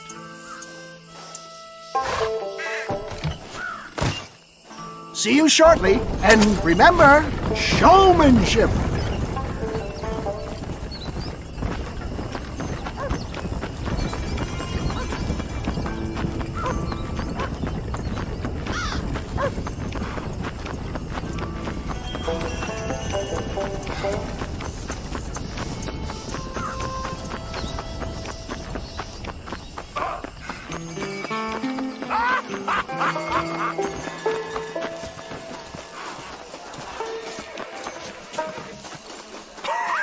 Are you friends? Hard-working souls of Cholla Springs, gather round, gather round. Do you suffer from rheumatism lumbago, acute chronic sciatic, neurologic, or inflammatory pain? Well, I represent the only company that makes the genuine article that cures headaches, neuralgia, earache, toothaches, backache, swelling, sprains, sore chests, swelling of the throats, contracted cords and muscles, anxieties and ravaged nerves, stiff joints, wrenches, dislocations, cuts and bruises, and it adds vitality and vigor to the healthy man. But can you prove it, old man? Oh, I'm sure there's some customer here who could prove the qualities of it by taking a drink right now. You, sir, come up here. Step right up. That's the spirit. Ladies and gentlemen, pay close attention. This poor, wretched volunteer, entirely unknown to me, will demonstrate the effects of Dr. West Dickens' own patent tonic. Be you a cowpoke or athlete, this miraculous elixir developed with the wisdom of the East keeps the muscles supple and relaxes the cords. It loosens the joints and gives a feeling of youth and vigor to the whole system. Not possible, I hear you say. Well, doubt no longer. Faith can move mountains, but I ask not for faith. I am a man of science, and today science will be vindicated. Your eyesight is greatly improved. Is that not so, friend? If you say so. That's right, it is. You heard him. What a good sport you are, sir. Now, gaze over yonder at that porch. If you squint, you may just be able to make out the skull that's hanging there. Go ahead, friend. Shoot that skull and demonstrate the miraculous eyesight you now possess.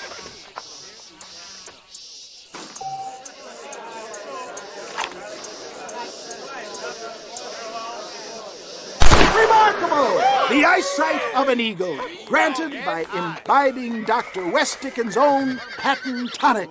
Anybody can make that shot. This man is a fraud. If your eye's so damn sharp, why don't you try shooting my hat out of the air? My friends, our test case has been challenged to shoot a gentleman's hat out of the sky above our heads. You can fool these people, but you ain't fooling me. Right! Let's just see how sharp you is with a moving target. Right, friend. Here comes the throw.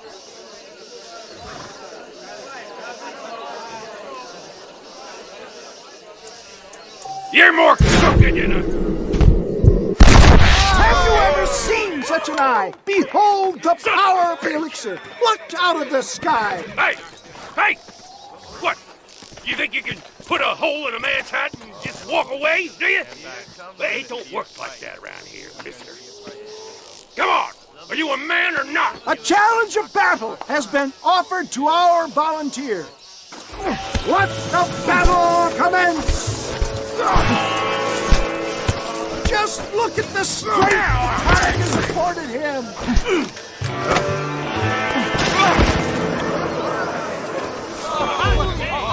There it is, skeptics and dissenters, irrefutable proof. Do not let this opportunity pass you by. Look, he's over there. Go get him. This ends now. Watch out! He's got a gun! Who the hell do you think you are? You ain't leaving here alive.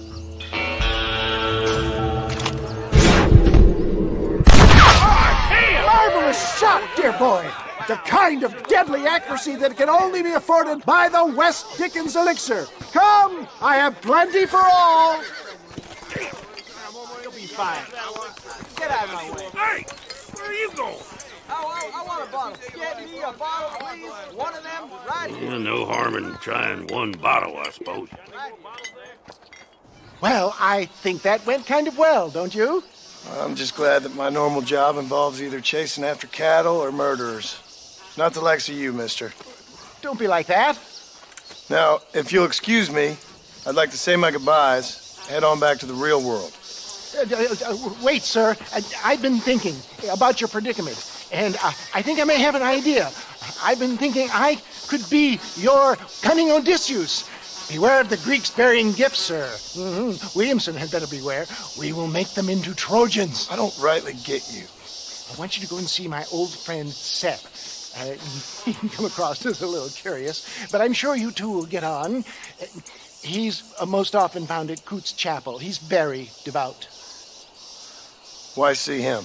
Because between him and me, we can get those gates to open for you, and you can walk right in, just like in Homer's great Trojan yarn!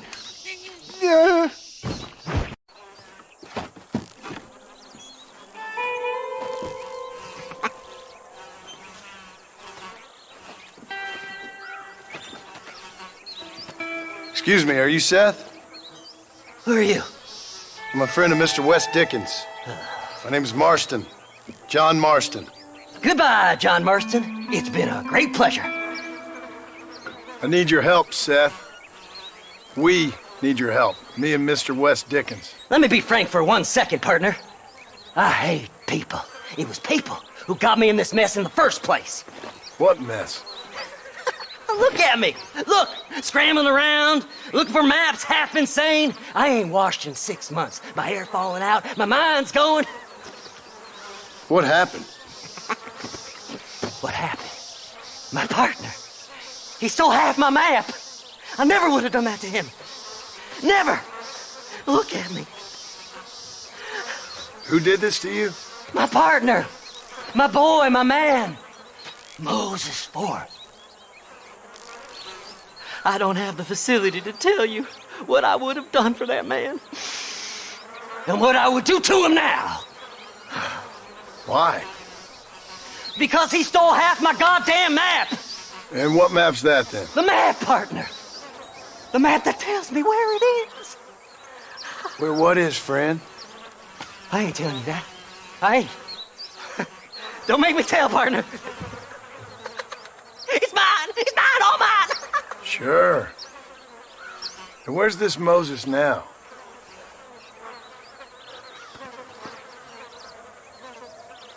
He's at Benedict Point. The law got him for exhuming. Some people, they feel differently. Not Moses. Him and me are the same. The self-same. Well, come on, Seth. Let's go see Moses, get you your map back. Then maybe you'll help me.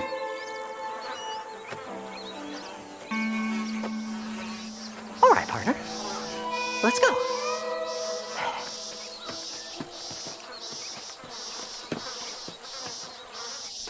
Come on then, partner.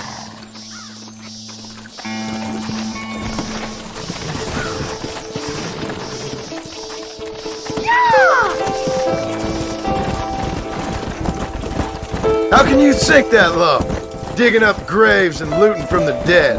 Ha, hypocrites! The whole damn lot of you. Are you saying it's better to steal from the living? They're corpses. They don't care none. These people have been laid to rest. You don't know nothing. I talked to them long after they've been forgotten by every other fella. I tell them it's all right to be scared and alone. I embrace them when they're stinking and rotten. I met some sick bastards in my time, Seth. But you're special. Folk is cold and heartless all their lives. To me, they gets warmer when they're actually cold and heartless. Surely that makes sense to even you. Not exactly, it don't. Are we really living anyway? Do you exist outside my mind? Maybe we're both having the same dream, and when we wake up, we'll die. I certainly seem to be in some kind of nightmare.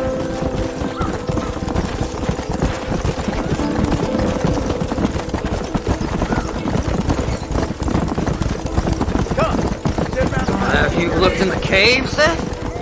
It's very dark. What'd you say? I didn't say nothing. I just heard you say something. You're a crazy man. You should get that head looked at. Seth, I need someone who can get a wagon inside Fort Mercer. I was told you could help me, but I'm not sure you even know what day it is. I don't. I can't even tell you what year it is. I knew this was a waste of time. So, you want to go after Bill Williamson, do you? You know Bill? Oh, yes. I met Williamson and Deke, and all them boys. Sometimes they call me on when they get some special job needs doing. I got a reputation as a man who'll do things most other fellers won't. Now, that I can believe. I reckon you can get in there, no bother. Assuming you help me find this map, that is.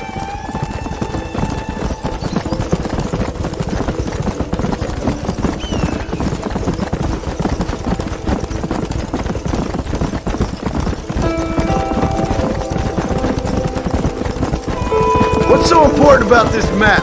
Nothing much. Just unimaginable riches and such like. A spark of hope that lit a raging fire I can't put out.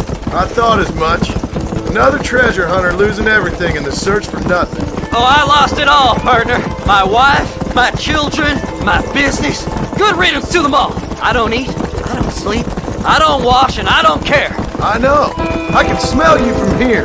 It used to be about the money, but now, I don't know who I am no more. I see myself, but it's like I'm looking at somebody else. Only it's me, you know? Maybe it's time you moved on. No way I can stop now. It's taking me over.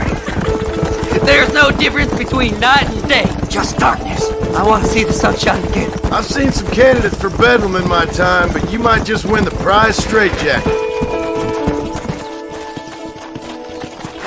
All right, this is it. Let's stop here a moment and come up with a plan. As far as I know, Moses is being held in that shack. There's a couple of deputies keeping guard outside. Can you distract him so I can sneak in for a quick parlay with that son of a bitch? I'm sure I can think of something.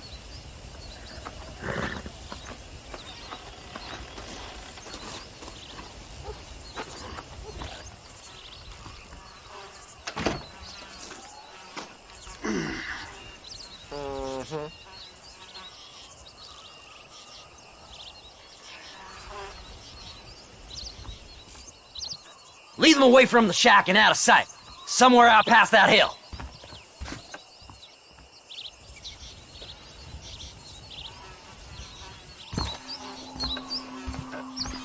This is one god-awful assignment.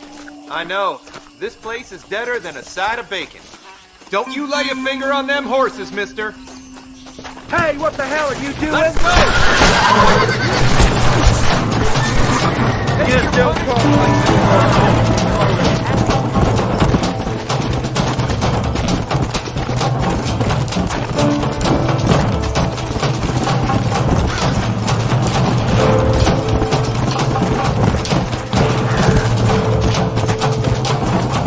Let's go!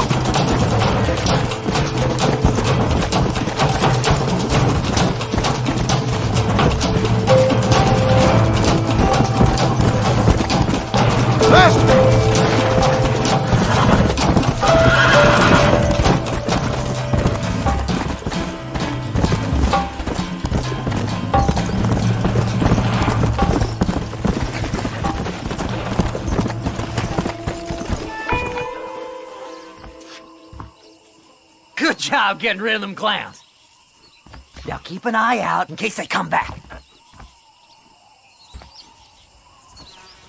Moses? Oh, Moses! You got a visitor! Oh my God, Seth. They arrested me. It weren't my fault. Ah! Get the hell away from me! Get that slippery bastard! I need him alive, though!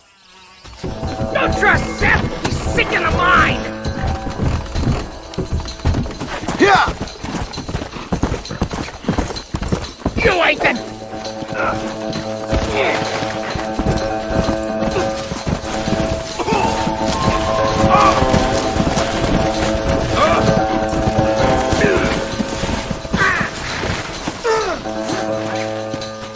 Just leave me alone! Let me go! I'm begging you!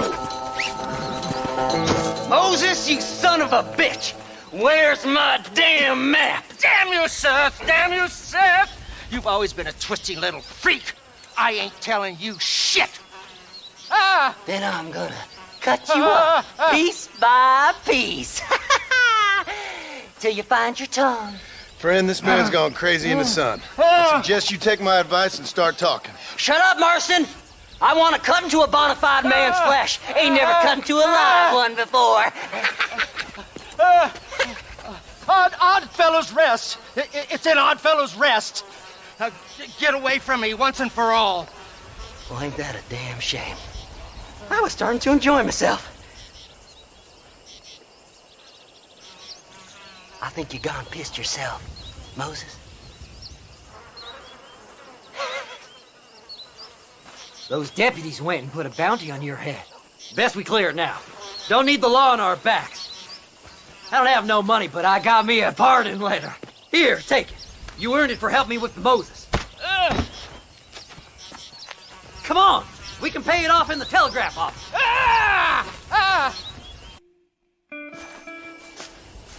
So, mister, thanks for your help. Don't worry yourself with thanks, Seth. Just help me when I come asking. No problem, mister.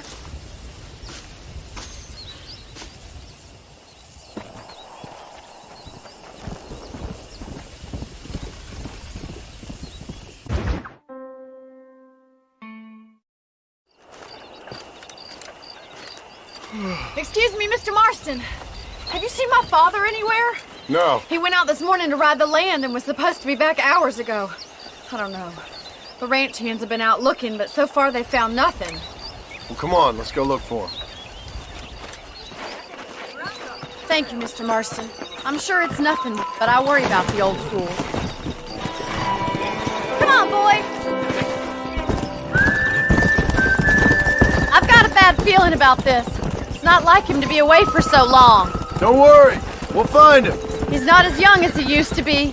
What if he's hurt himself? Your father can still handle himself just fine, Miss McFarland. He's built like an oak. You're probably right, but I can't help worrying.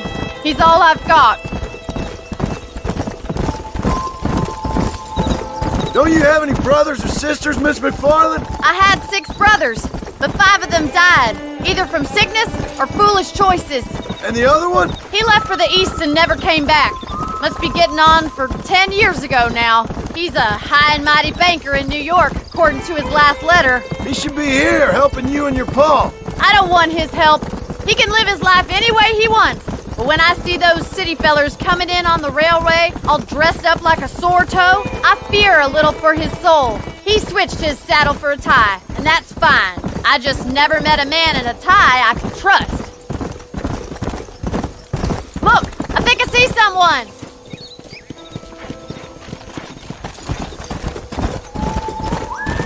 Whoa there. Come on, let's hurry. Daddy, what happened? Nothing nice. Rustlers, I guess. Maybe the Bollard twins, that bunch. Now you head back to the ranch right now and fetch a wagon. Yes, sir. Marston, you watch after her. I'll do that, sir. Please stay close.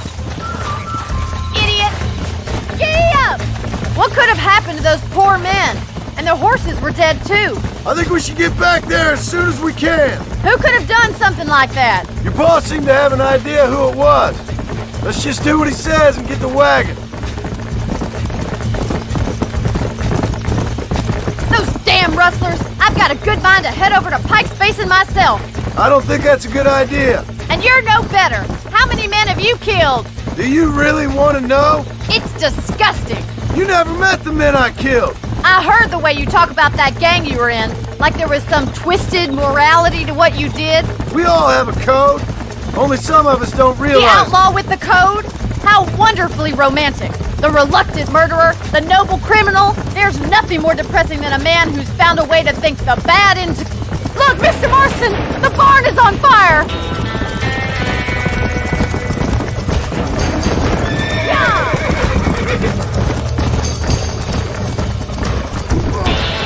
Blow it up, man. They're trapped in there. Put it out! It's getting worse! Más agua! We can't get through the doors! It's too dangerous! Somebody get them horses out!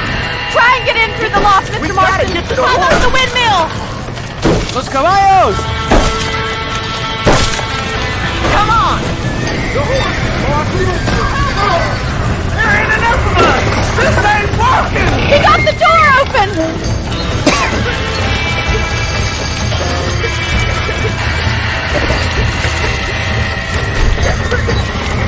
Get a move! Oh!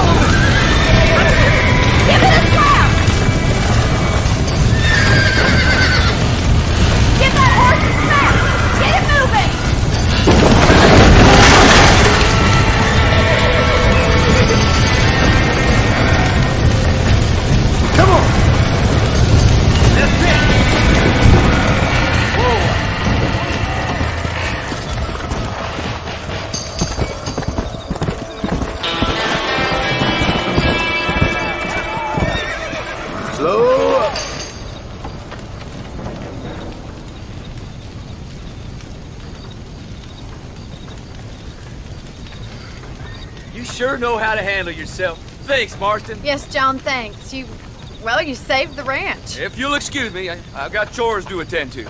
Hey, hold on a second over there. Sincerely, John. Thank you. Well, did all I could, Miss McFarland. Sorry about all the damage. That gang seems to really want you out of here. Yeah, well, my father fought Indians. I scarcely think we're gonna be frightened by some white trash. White trash can be pretty frightening. Well, they don't frighten me. Good. John, my family owes you a great debt. I think you got enough debt. You saved my life. All I ask of you is this. If I get back home and get my farm started back up, you'll sell me some cattle. I prefer doing business with people I know. Of course, Mr. Marston. It'd be my pleasure. Well, you get some rest. I've got to go see how my father's bearing up.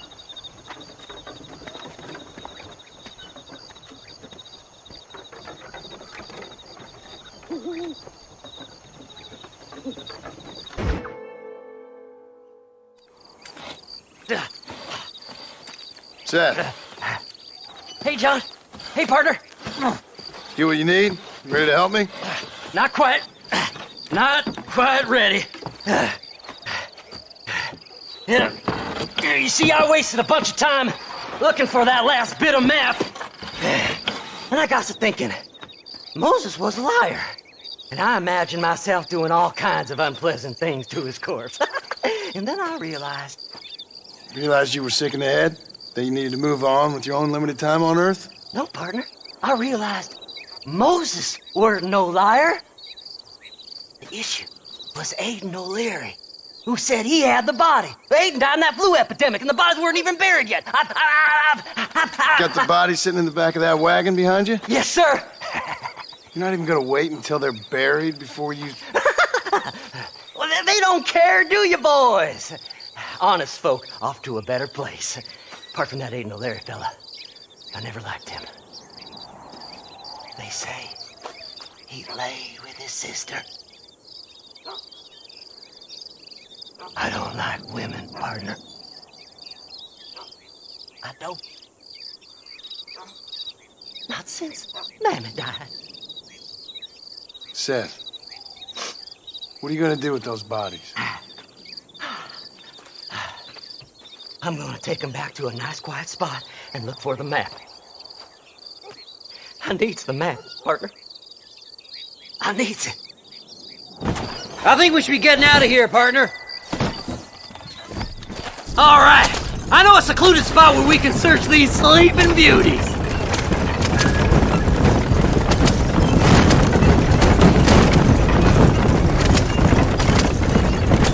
Stay left. No need for the people of Armadillo to see my friends back here. Where are you? Come on, don't be shy. What did you say? I didn't say nothing. Are you talking to them? So what if I am? I feel less alone with them than in a crowd of people. Damn it, mister! I told you not to drive through Armadillo.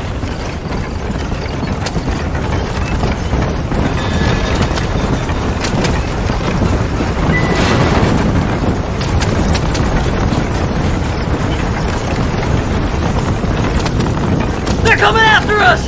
Get us out of here! Fast as you can, partner! I'll search these bodies as we go! Ain't you a handsome feller? Yeah! This feller had a few bucks on him.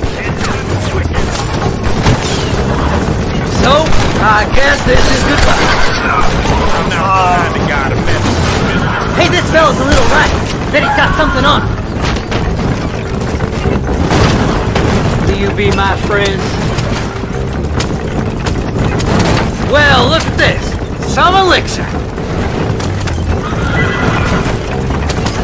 It's been a pleasure meeting you. Come on now. Play nice, my lovely. This won't take long. Just going on a little trip. No need for money where you're going, friend.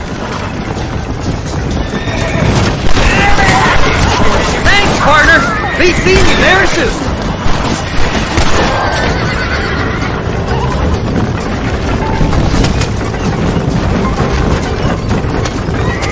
Woo! Somebody needs a new cologne. Ooh, a bottle of elixir. Thank you, my friend.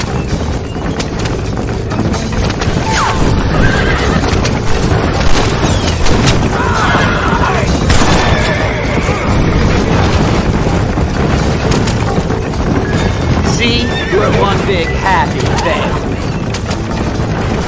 Christ alive! It's the map! I found the map!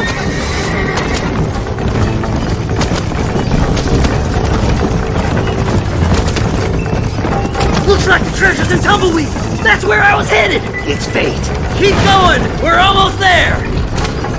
We gotta go faster, partner.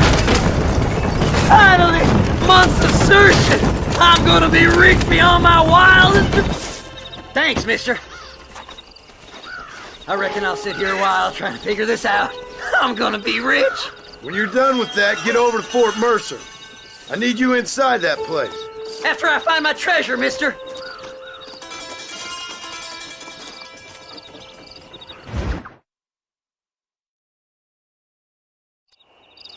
Oh, it's like that, is it?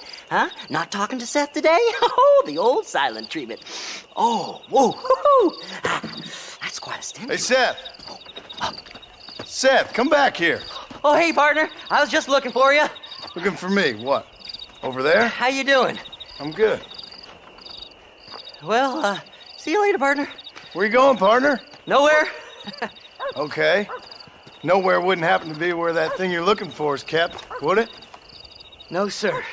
No, sir. Come on, partner. Okay, I was just fooling. Partner, you know, the thought of that treasure does funny things to me. According to the map, it's somewhere in that big abandoned house.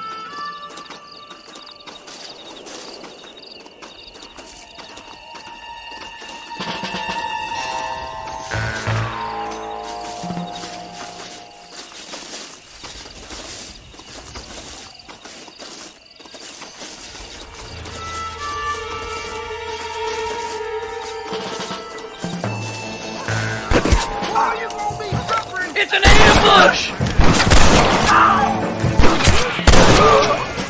I can't lose this!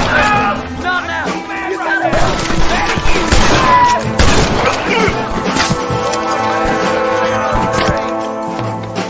Gotcha! Put your gun down, friend! You ain't...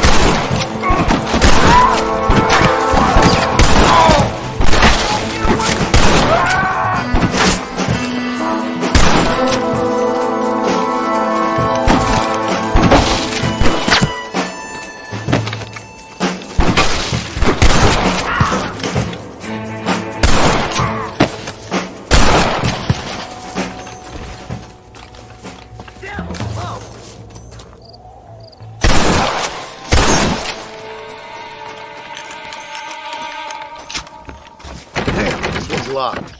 Let's check the back. I'm gonna lose my... What the heck? I can see you! Don't leave any alive! Damn! It's you or me, friend! I did all the work! Me! You ain't no way!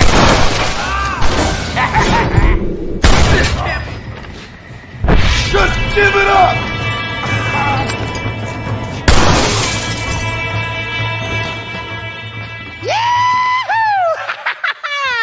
Finally, I see the light at the end of this very long, long tunnel. Seth's gonna be rich after all these years.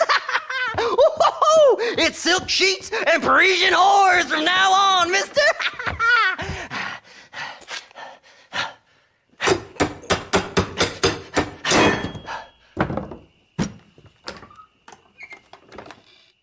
What the goddamn hell is this?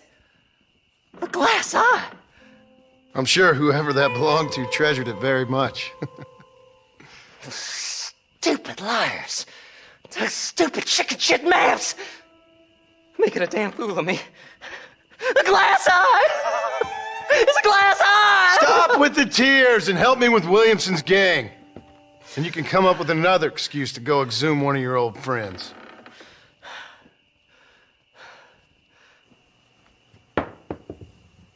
Hunting dead man's treasure ain't done me no favors. Sure. I'm ready for the living.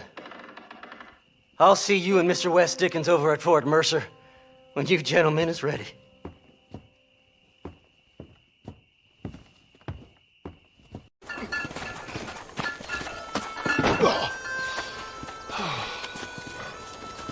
Oh, Mr. Marston. How are you, sir?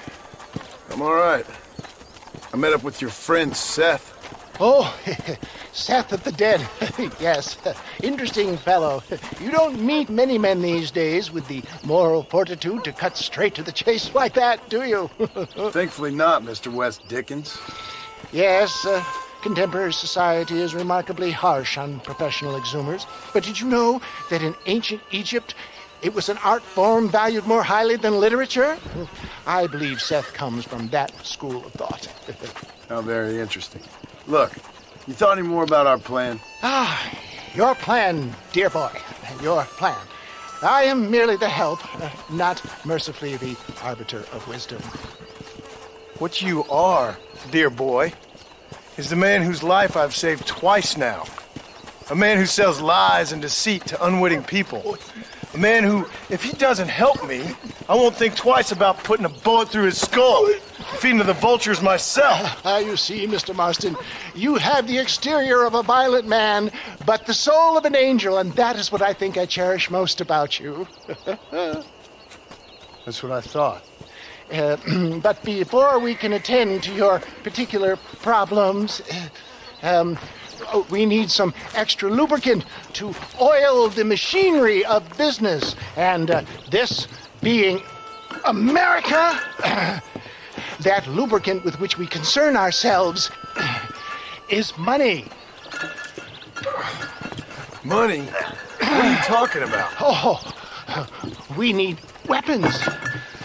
Armor plate for the wagon, extra hands, and I need some danger money. So, let's sell some more of these cures. Sell cures? Around here? Do you want to see me lynched? Oh, no. The sport of kings. Racing, my friend. The sport of kings. A noble activity without reproach. Exactly the kind of activity where a lying, cheating degenerate like myself can prosper. But come, let's finish the loading and we'll discuss it as we drive.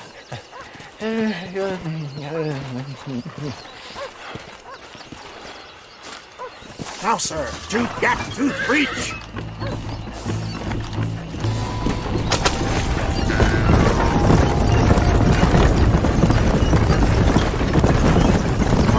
Seth is an interesting fellow, is he not?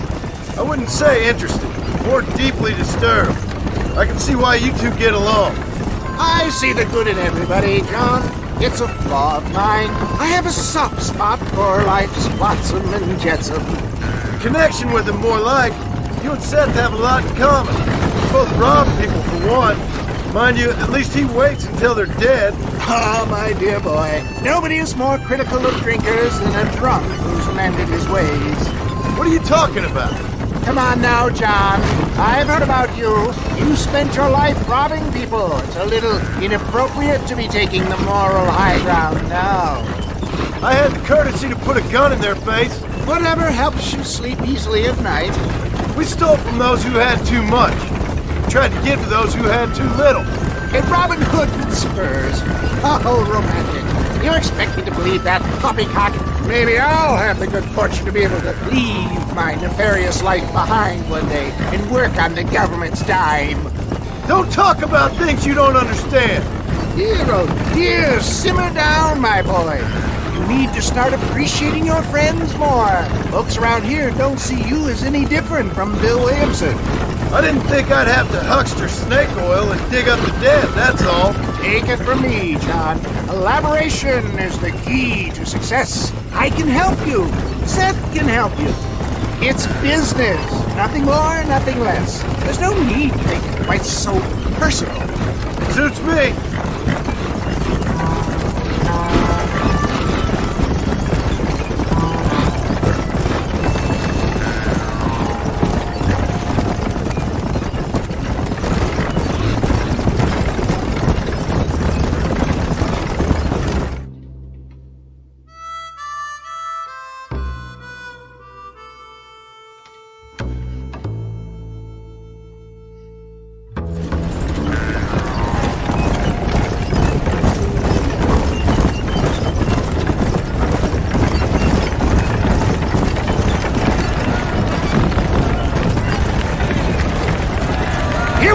John.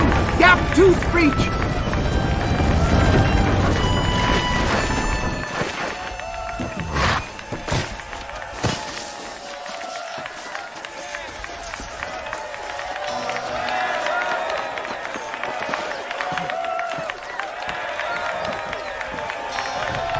Drivers! Y'all know the rules, but for you newcomers, this here's a fair race. Keep to your manners and let the Fester cart pass. So now that's been said, y'all can get to running each other off the road like always. All right now, counting to 3. Ready, set, go! Remember, John, today you are a gladiator!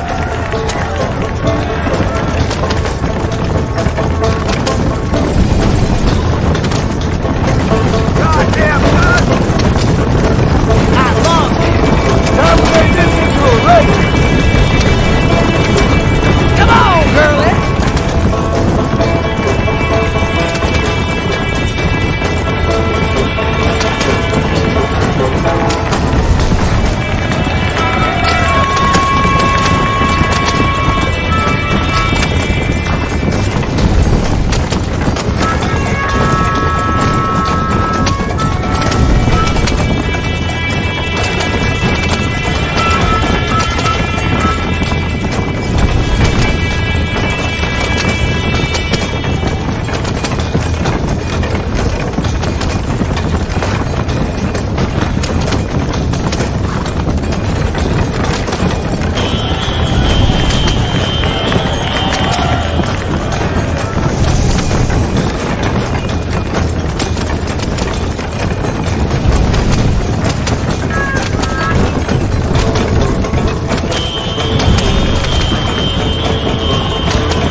Mister. I'll take care of this cart for Mr. West Dickens.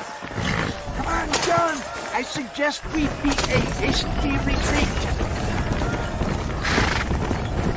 Right, best remove ourselves from the stage before somebody decides they want their money back. Fine by me. Wasn't that fantastic? The cheers of the crowd, the thunder of the wheels. The falling rocks, homicidal maniac. Oh, Oh, come on, John. Even a cold-hearted misanthrope like you must have found that just the tiniest bit exhilarating. Not the friendliest bunch, are they?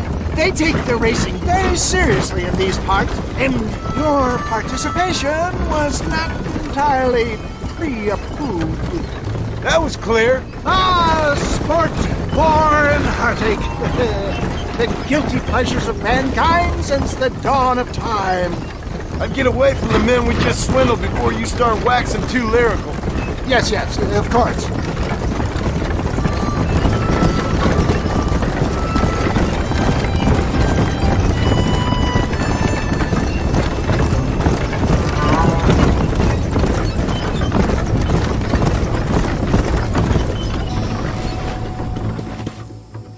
Well done, sir. Well done. Having you as a ringer has netted us a fine profit.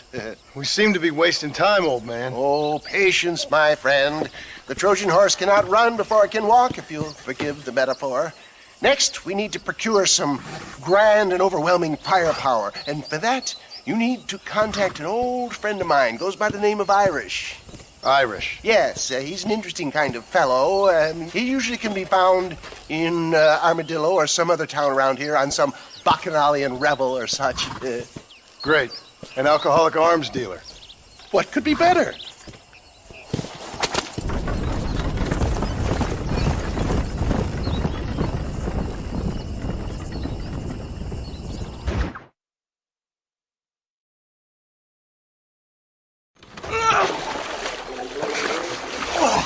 Yes, boyo, you messed up properly this time, didn't you? You little paddy bastard. You thieving McCunt. You got it all wrong, Welsh. All wrong. It was French, I promise. He said he was going to rip you off. Now he's ripping me off. Here, keep on talking there, Irish. In about 15 more seconds, your whole world's gonna turn black. What's up, boys? Fuck off, boyo. This don't concern you. When a man with a sing-song voice tells me to fuck off, it always concerns me, boyo. Look here. This paddy bastard stole our guns. Tried to steal our horses. Law's clear on the matter. I never stole nothing, sir. Never did. Not in all my life. That French cunt is playing with the Welshman's tiny and ineffective mind. Hush your mouth. Anyway, you all got horses now. No one needs to die. Leave them be. Who do you think you are, boyo? The bloody cavalry? Your voice is really starting to get on my nerves, boyo. And you're getting on my nerves. Yeah.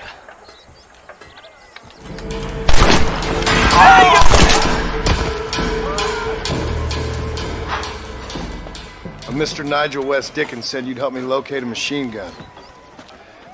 And since I just saved your life... I can't thank you enough for taking care of those two degenerates. Untrustworthy, poor in personal hygiene, lacking in the finer qualities of a gentleman. What about the gun? It'd be my pleasure. She's magnificent, government issue. It'll be a bit of a ride, but we'll get there soon enough. Follow me, fella.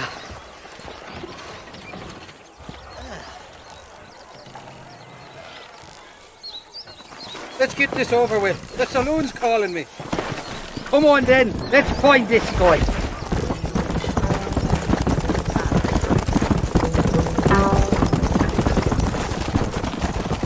What's your name, friend? John Marston.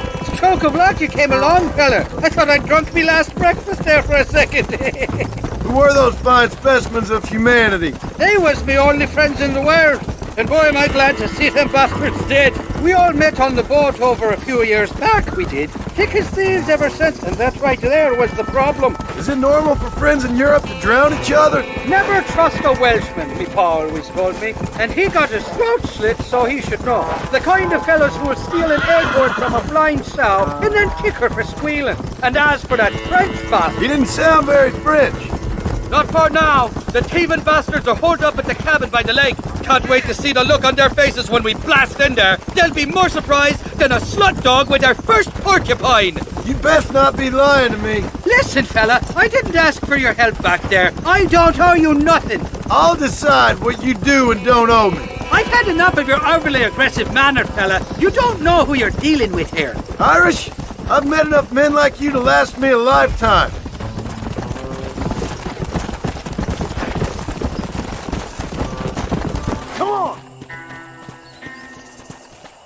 You can make quick work of those fellas if they give you trouble.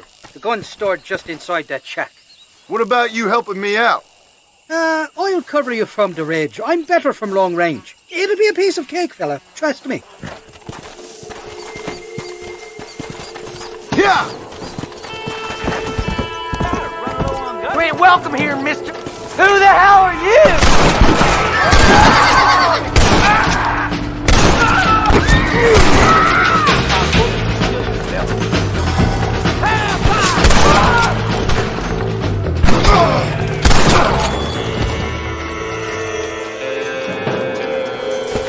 Die, you son of a bitch!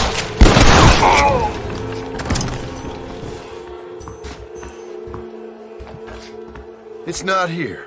That lying sack of shit!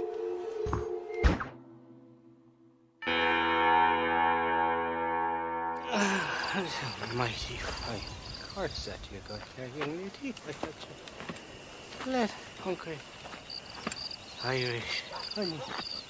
Tie them. Where are you? Oh, who do you want? I see you. Get away from me. Right here. Where's that machine gun, Irish? Oh, Mr. Marston. I found you one. Found us one, Irish. We're in this together. You, me, and an assault on Fort Mercer.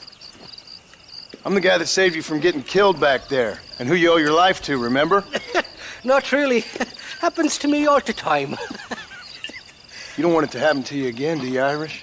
No, friend. I wants to buy you a drink. I wants to tell you how much she means to me, how special you is. And I want to tell you that if you don't produce a Gatling gun within the hour, you'll wish you'd been killed back there. It's the whiskey, sir. It gives me the memory of a newborn babe, as innocent as can be.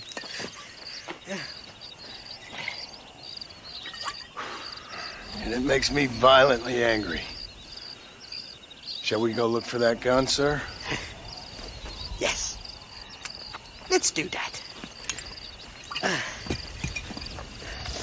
Not a feller to give up easily, are you?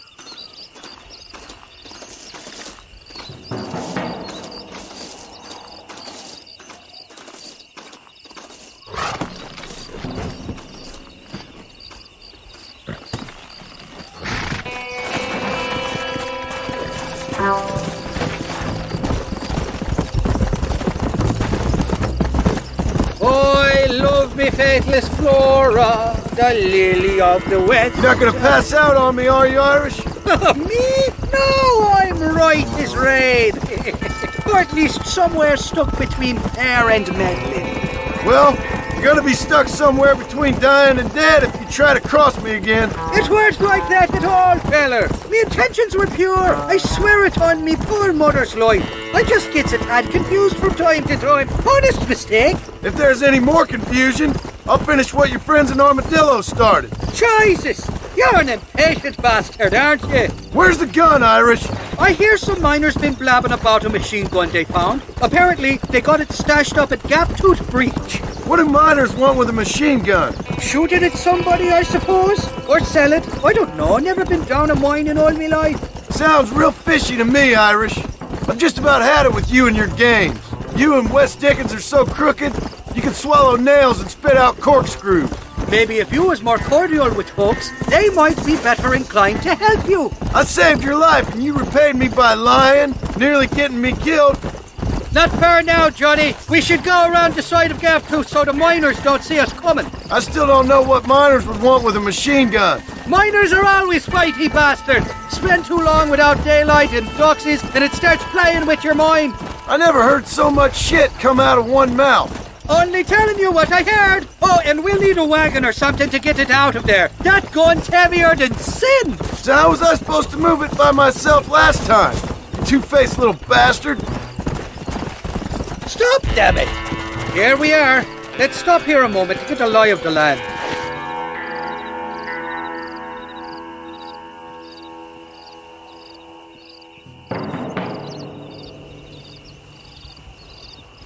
The entrance is plain to see, and there's a shaft them bastards use to haul out heavy ore. You, can use that lift to get you and the gun to the surface. I do it all myself, but the mines play havoc with me sinuses. I'll find us a fine place to hide these horses, and then return with a borrowed flat wagon. I'll meet you at the mouth of the mine shaft. And Irish, I strongly advise you don't run off this time. You must be lost, cowboy. This is private property. Kill them!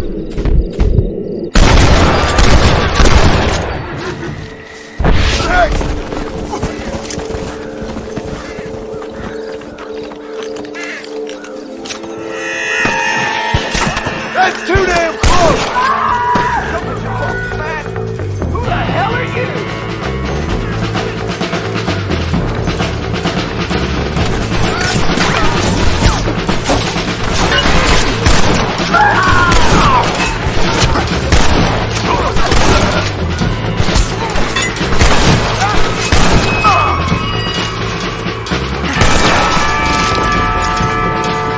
Don't let him get to the gun! Just walk away! Come on!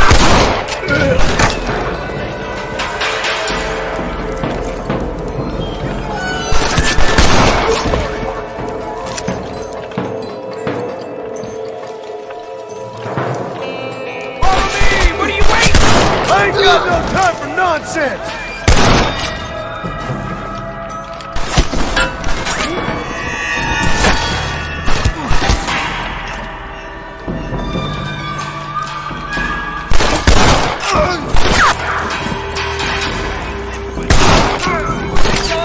You've gone and made me old man!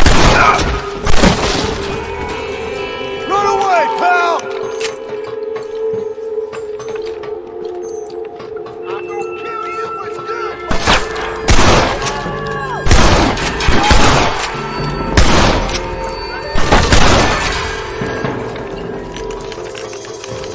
I'm crazy for blood, son. Just try me.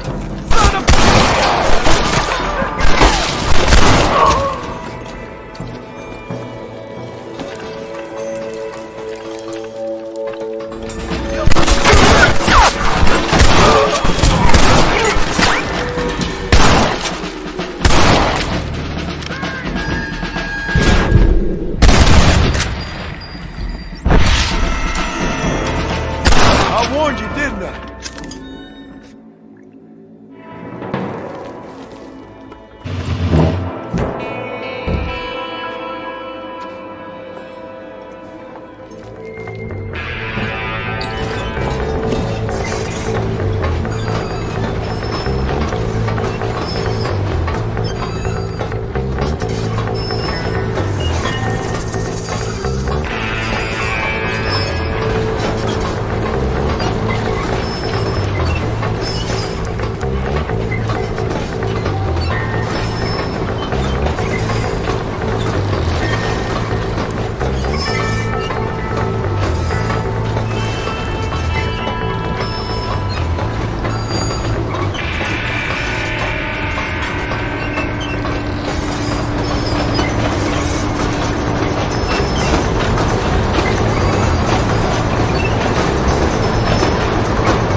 I thought I'd be looking at your corpse being hauled up this lift.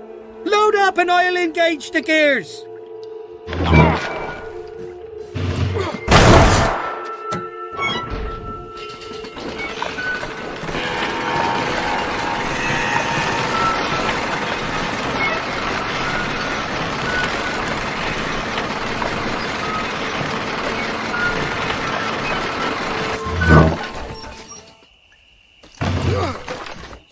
Oh, there she is. What a beautiful weapon. God's own gun, ain't that the truth? I got us a borrowed flat parked down below. Don't let go of her. She's a beast.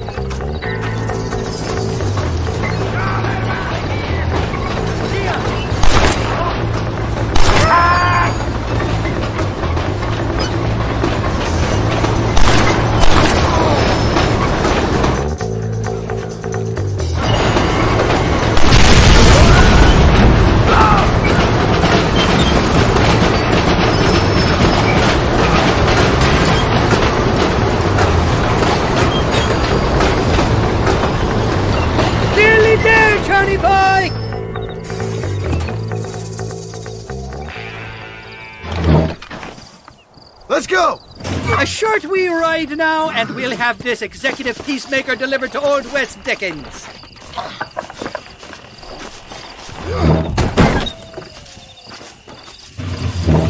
Just make sure it doesn't fall off on the way.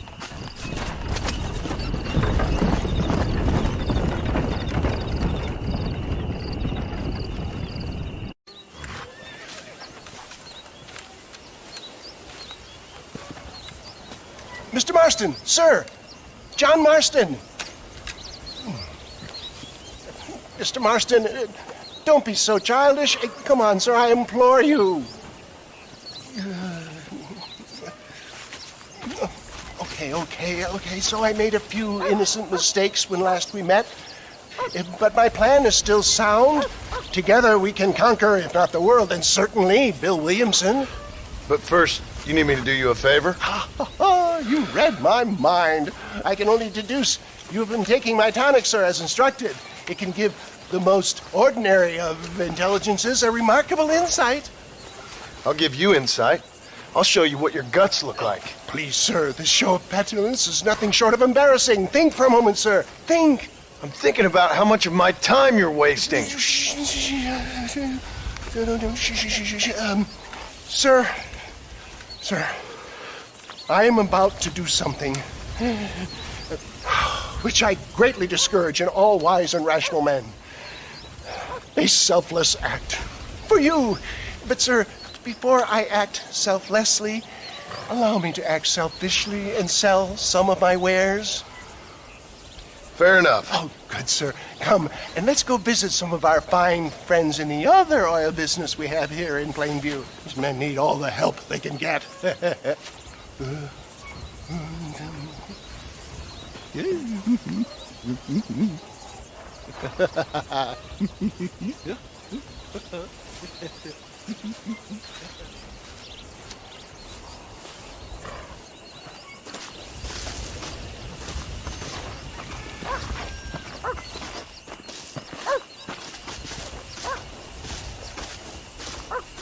Ladies and gentlemen, gather round, gather round. My friends, are you ready to change your lives forever?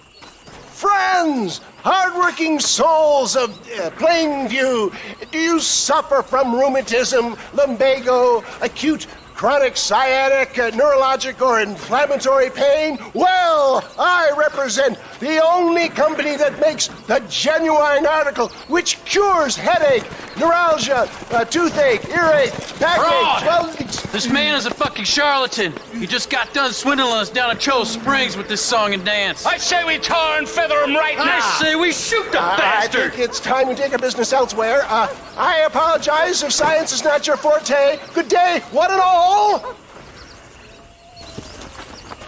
Somebody, get that thief back! St. Homobonis is not going to look down on you miserably. Who?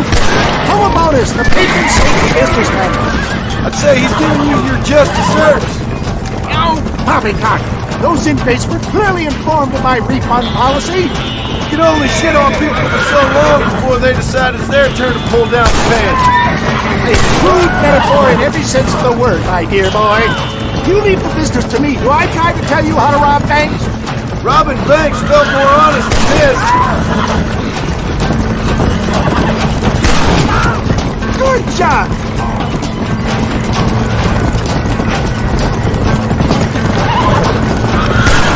Hold on! Good God, there's more of them!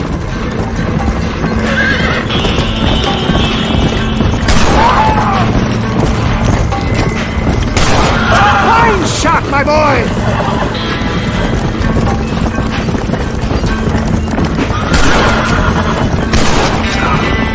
I'm gonna put this...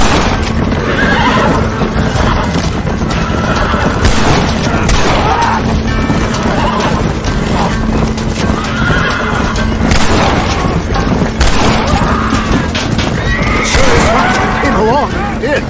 Lucky for who? Good shot!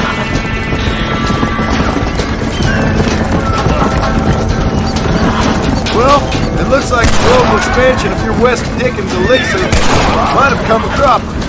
Nonsense. Just another bump on the science's rocky road. Oh my good God! They blocked the road!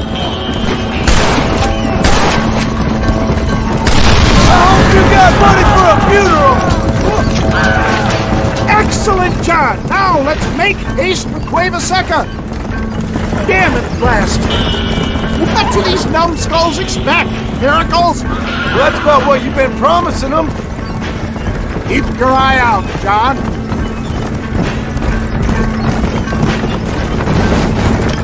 For a man of the people, you sure ain't very popular.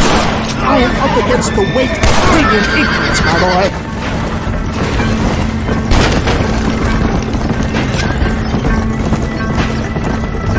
Maybe you need to think about a change of career. I will never give up on science, John.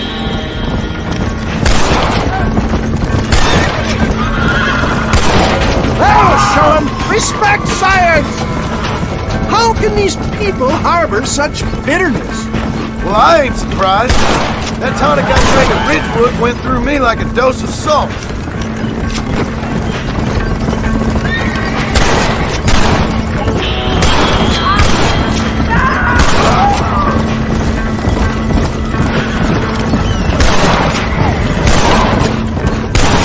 That's it!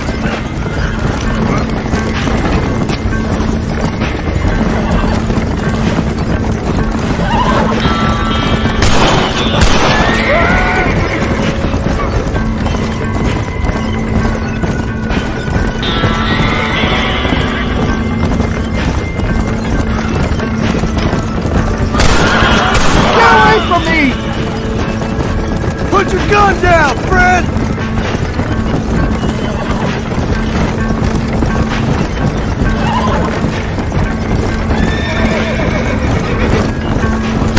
What do jokers like you know about science?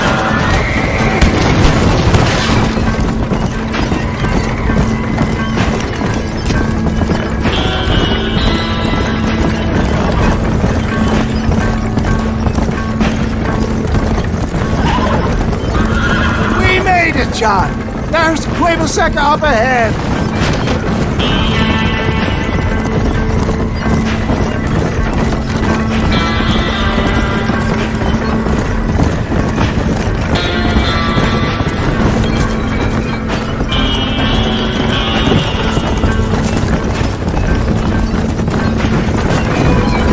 Well, that was a little hairy. Thank you, my dear boy. You saved the day again.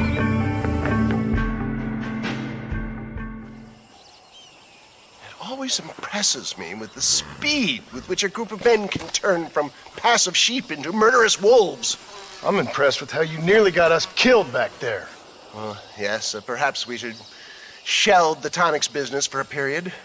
Let's say we try our hand at racing again. There's a meet at Rathskeller. You're trying my patience, Mr. West Dickens. Well, I'm sorry, dear boy, but I'm only an aging vendor of exotic elixirs, not the bloody U.S. cavalry. Forgive me if matters take some time to prepare.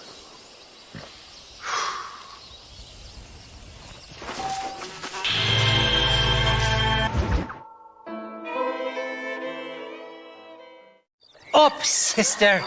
Put them up. Irish, what are you doing? Who the hell are you? Give me that. I'm your old friend Amnesia. Oh, good. Blimey. And I've come to tell you, if you ever pretend to forget my name or your debt to me again, I'll make sure you reach heaven before these two ladies. Now get down there. Oh, Mr. Marston. How are you? Ashamed. Ashamed to know you. What the hell's wrong with you, robbing these gentlewomen and ladies of the Lord? I thought they was doxies. Ladies, I'm sorry about this man. He's unfortunately lost his mind to the demon drink. At least I hope he has, and he wasn't this stupid all along. So, please excuse us.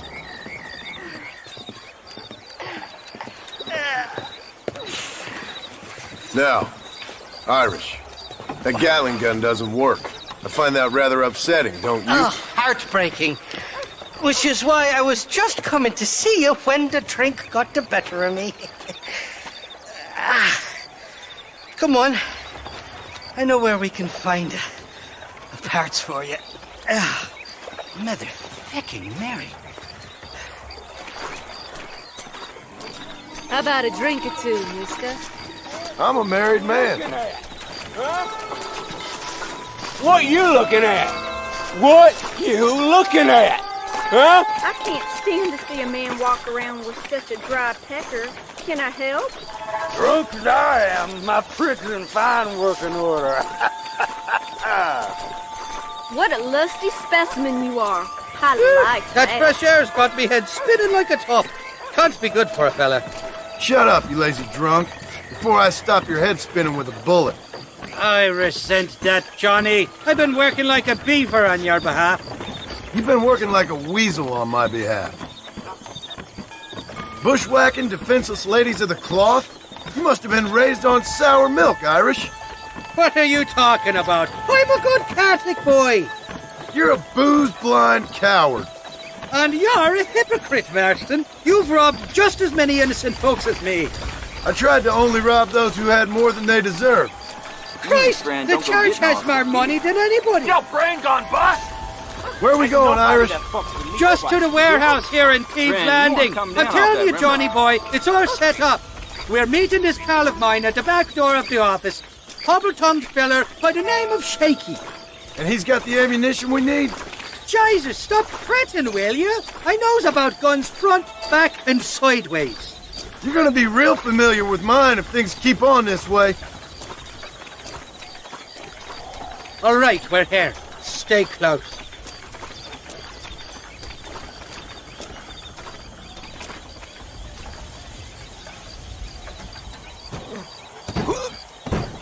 Well, I'll be buggered.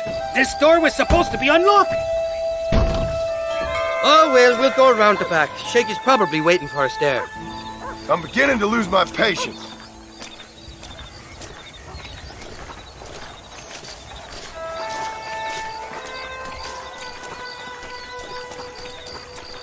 I'm starting to think you're soft on me, Johnny boy. Can't even sneeze these days without you being there to catch the drip. This is your last chance, you good-for-nothing shyster. You've already wasted too much of my time.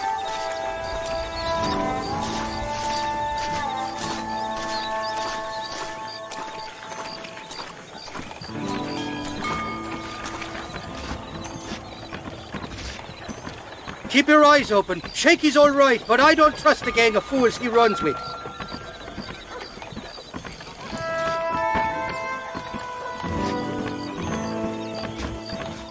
Shaky's made the arrangements, and he'll...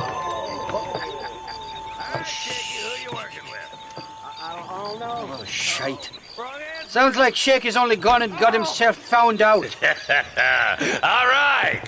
Now all we have to do is find out who you work with. You hear me? Shaky, you wretched fucking son of a whore. Suck my... Again! Oh! Labor relations don't sound like they're exactly at an all-time high. You sneak in and get poor Shaky loose. I'll go get the wagon. Good luck, Marston. He's a good man, that Shaky.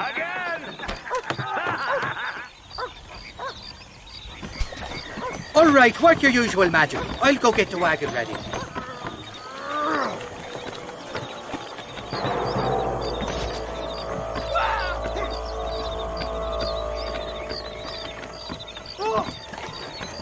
What was that?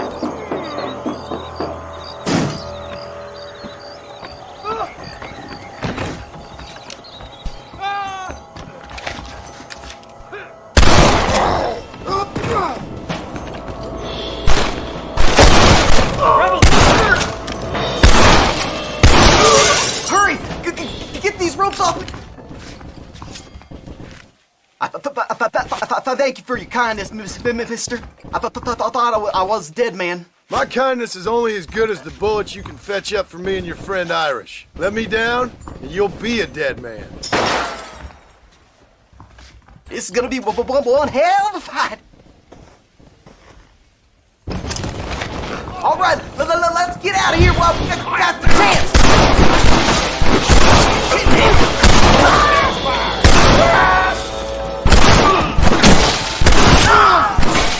That's it! Introduce this son of a bitch to your pal, Mr. Rifle! I'm gonna kill you, then rob you! Let's head for the door! Follow me! No, you don't.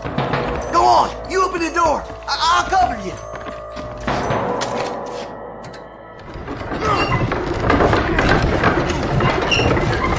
Look out!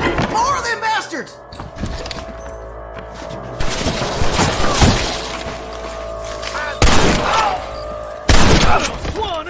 Come on! There's only two of us! Look out over there! I've seen something! Looks like we got most of them. Now let's go find the ammunition. This way.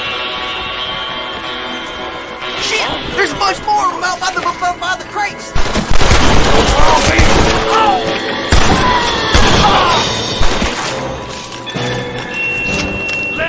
It was always gonna end this way.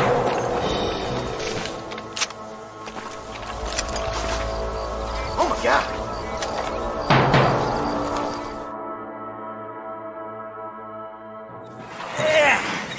Now we're even. Half even, Shaky. You still owe me for them morphine pills to calm your nerves. Shaky. You'll get your half. More, you dirty fucking snake. All right, gentlemen. Let's go. Fucking fuck. Oh, my virgin ears. All right, hop on. I'll get us out of here. This is a bad place to be idling, fella. Did you have fun in there, you and Shaky? I killed a lot of men for this damn machine gun of yours. I'm sorry I missed all the dramas. You always miss all the drama. There must be cobwebs growing on that holster of yours. Someone's got to drive the wagon, don't they? Teamwork, Johnny boy. That's my game, not just the glory like you.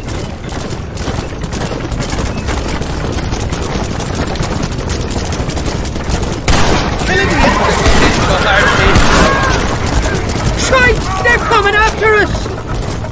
Hold them off, Johnny. I'll get you back to McFarland.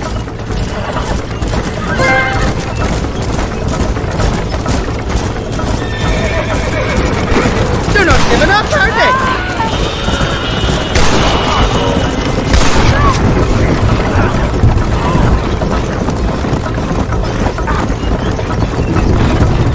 I don't like this, Master. My heart's beating like a bloody drum.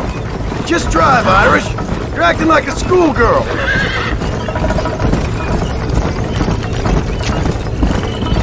I'm telling you, Irish, that machine gun had better work after all this. Don't you worry. You won't find a finer piece of artillery west of Dublin. Look out, there's one on the bridge up ahead. Jesus, we really ruffled a few feathers back there. Seems like half New Austin wants me dead. Sakes alive! How many are there?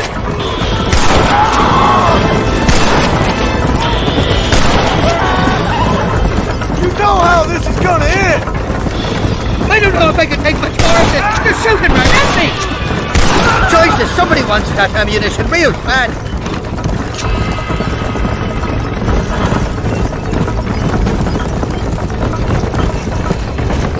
Now between me and you, we should consider making this a more permanent partnership. I think I've about had my fill of liars in this life, partner. Well, I think you're ready for part marcher. You got enough ammunition here to take down a small country, fella. I'm gonna need it. Bill Williamson's got himself an army. So I guess this is where we part ways, Johnny Marston. Or maybe not, friend. You're gonna be right alongside me when I take on that fort. After all you put me through, it's time you pull the damn trigger for once. Show me what a big, bad killer you really are. Yes, of course. What am I thinking? Don't worry, you can count on me. I just hope I don't steal all your glory. Wouldn't be right or proper. Impressive, Marston. We'll have West Dickens's wagon rigged and ready to go soon enough.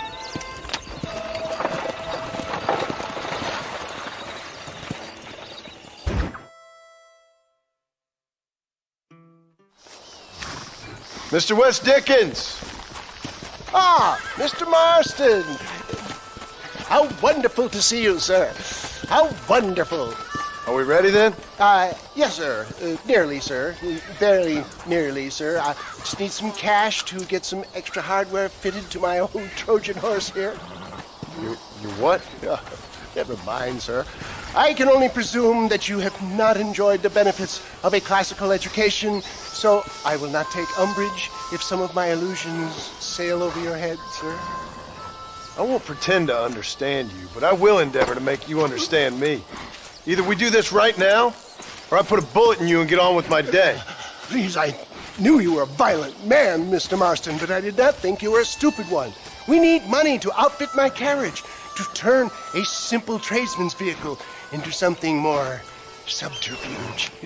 And I'm about to tell you how we are going to gain said cash. Now I know that you ride very well. So come, sir, to Rathskeller Fork.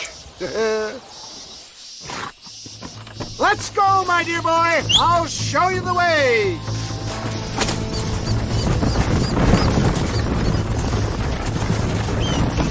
Yeah. So how are you, John? Okay, all things considered. Hopefully we can get through today without running into another army of your satisfied customers. Onwards and upwards! I refuse to let the blind stupidity of the proletariat derail my calling in life. Nothing blind about it. I'd say they saw right through you. Before knowledge comes doubt, my dear boy. Everybody knows you're as crooked as a dog's hind leg, Wes Dickens. I resent that implication, John. I wasn't implying. I was telling. You're such a successful businessman. What are you doing living in a cave? Delightfully Dickensian, isn't it? If you say so. Are you familiar with the concept of philanthropy, John? I'm surprised you are. Oh, I don't do any of this for myself, John. I hope you realize that. It's been quite a ride, John, hasn't it? We haven't gone that far. No, I mean us. Ridgewood Farm, Gaptooth Reach, Plainview. We make quite a team, you and me. Brains and brawn. We should consider a more permanent partnership. This partnership ends as soon as I have Bill Williamson. I appreciate your help, but I've just about had it with all your schemes. You need to realize what's at stake here. I know, John, I know. Just win this race and we'll be ready. I give you my word.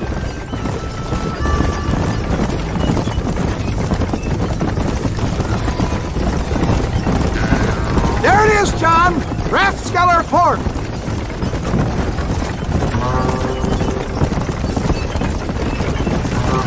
Slow it up now. Let's go.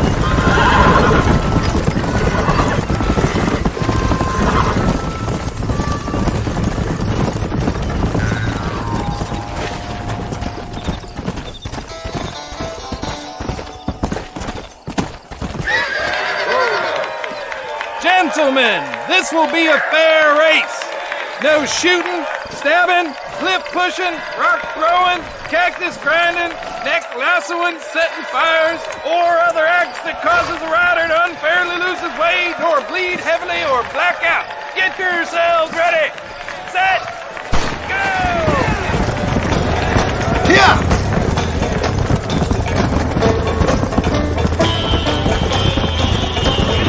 Nice try, mister! Come on! Come on!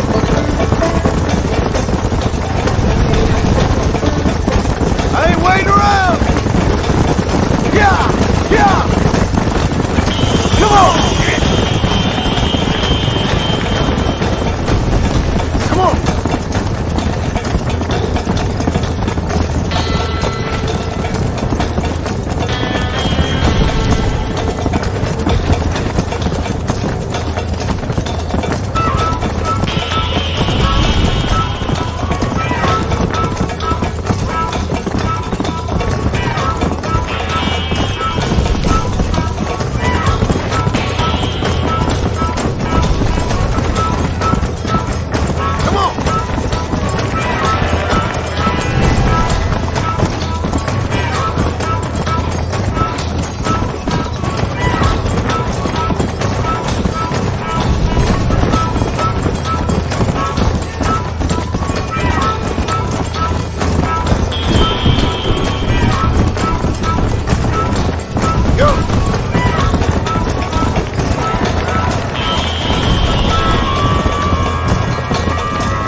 He came, he saw, he conquered.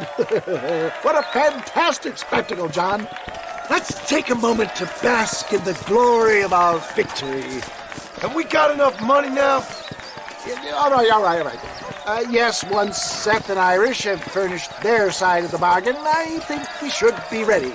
Quite a team we've assembled, don't you think? A bunco, a grave robber, and a drunk. How could things possibly go wrong?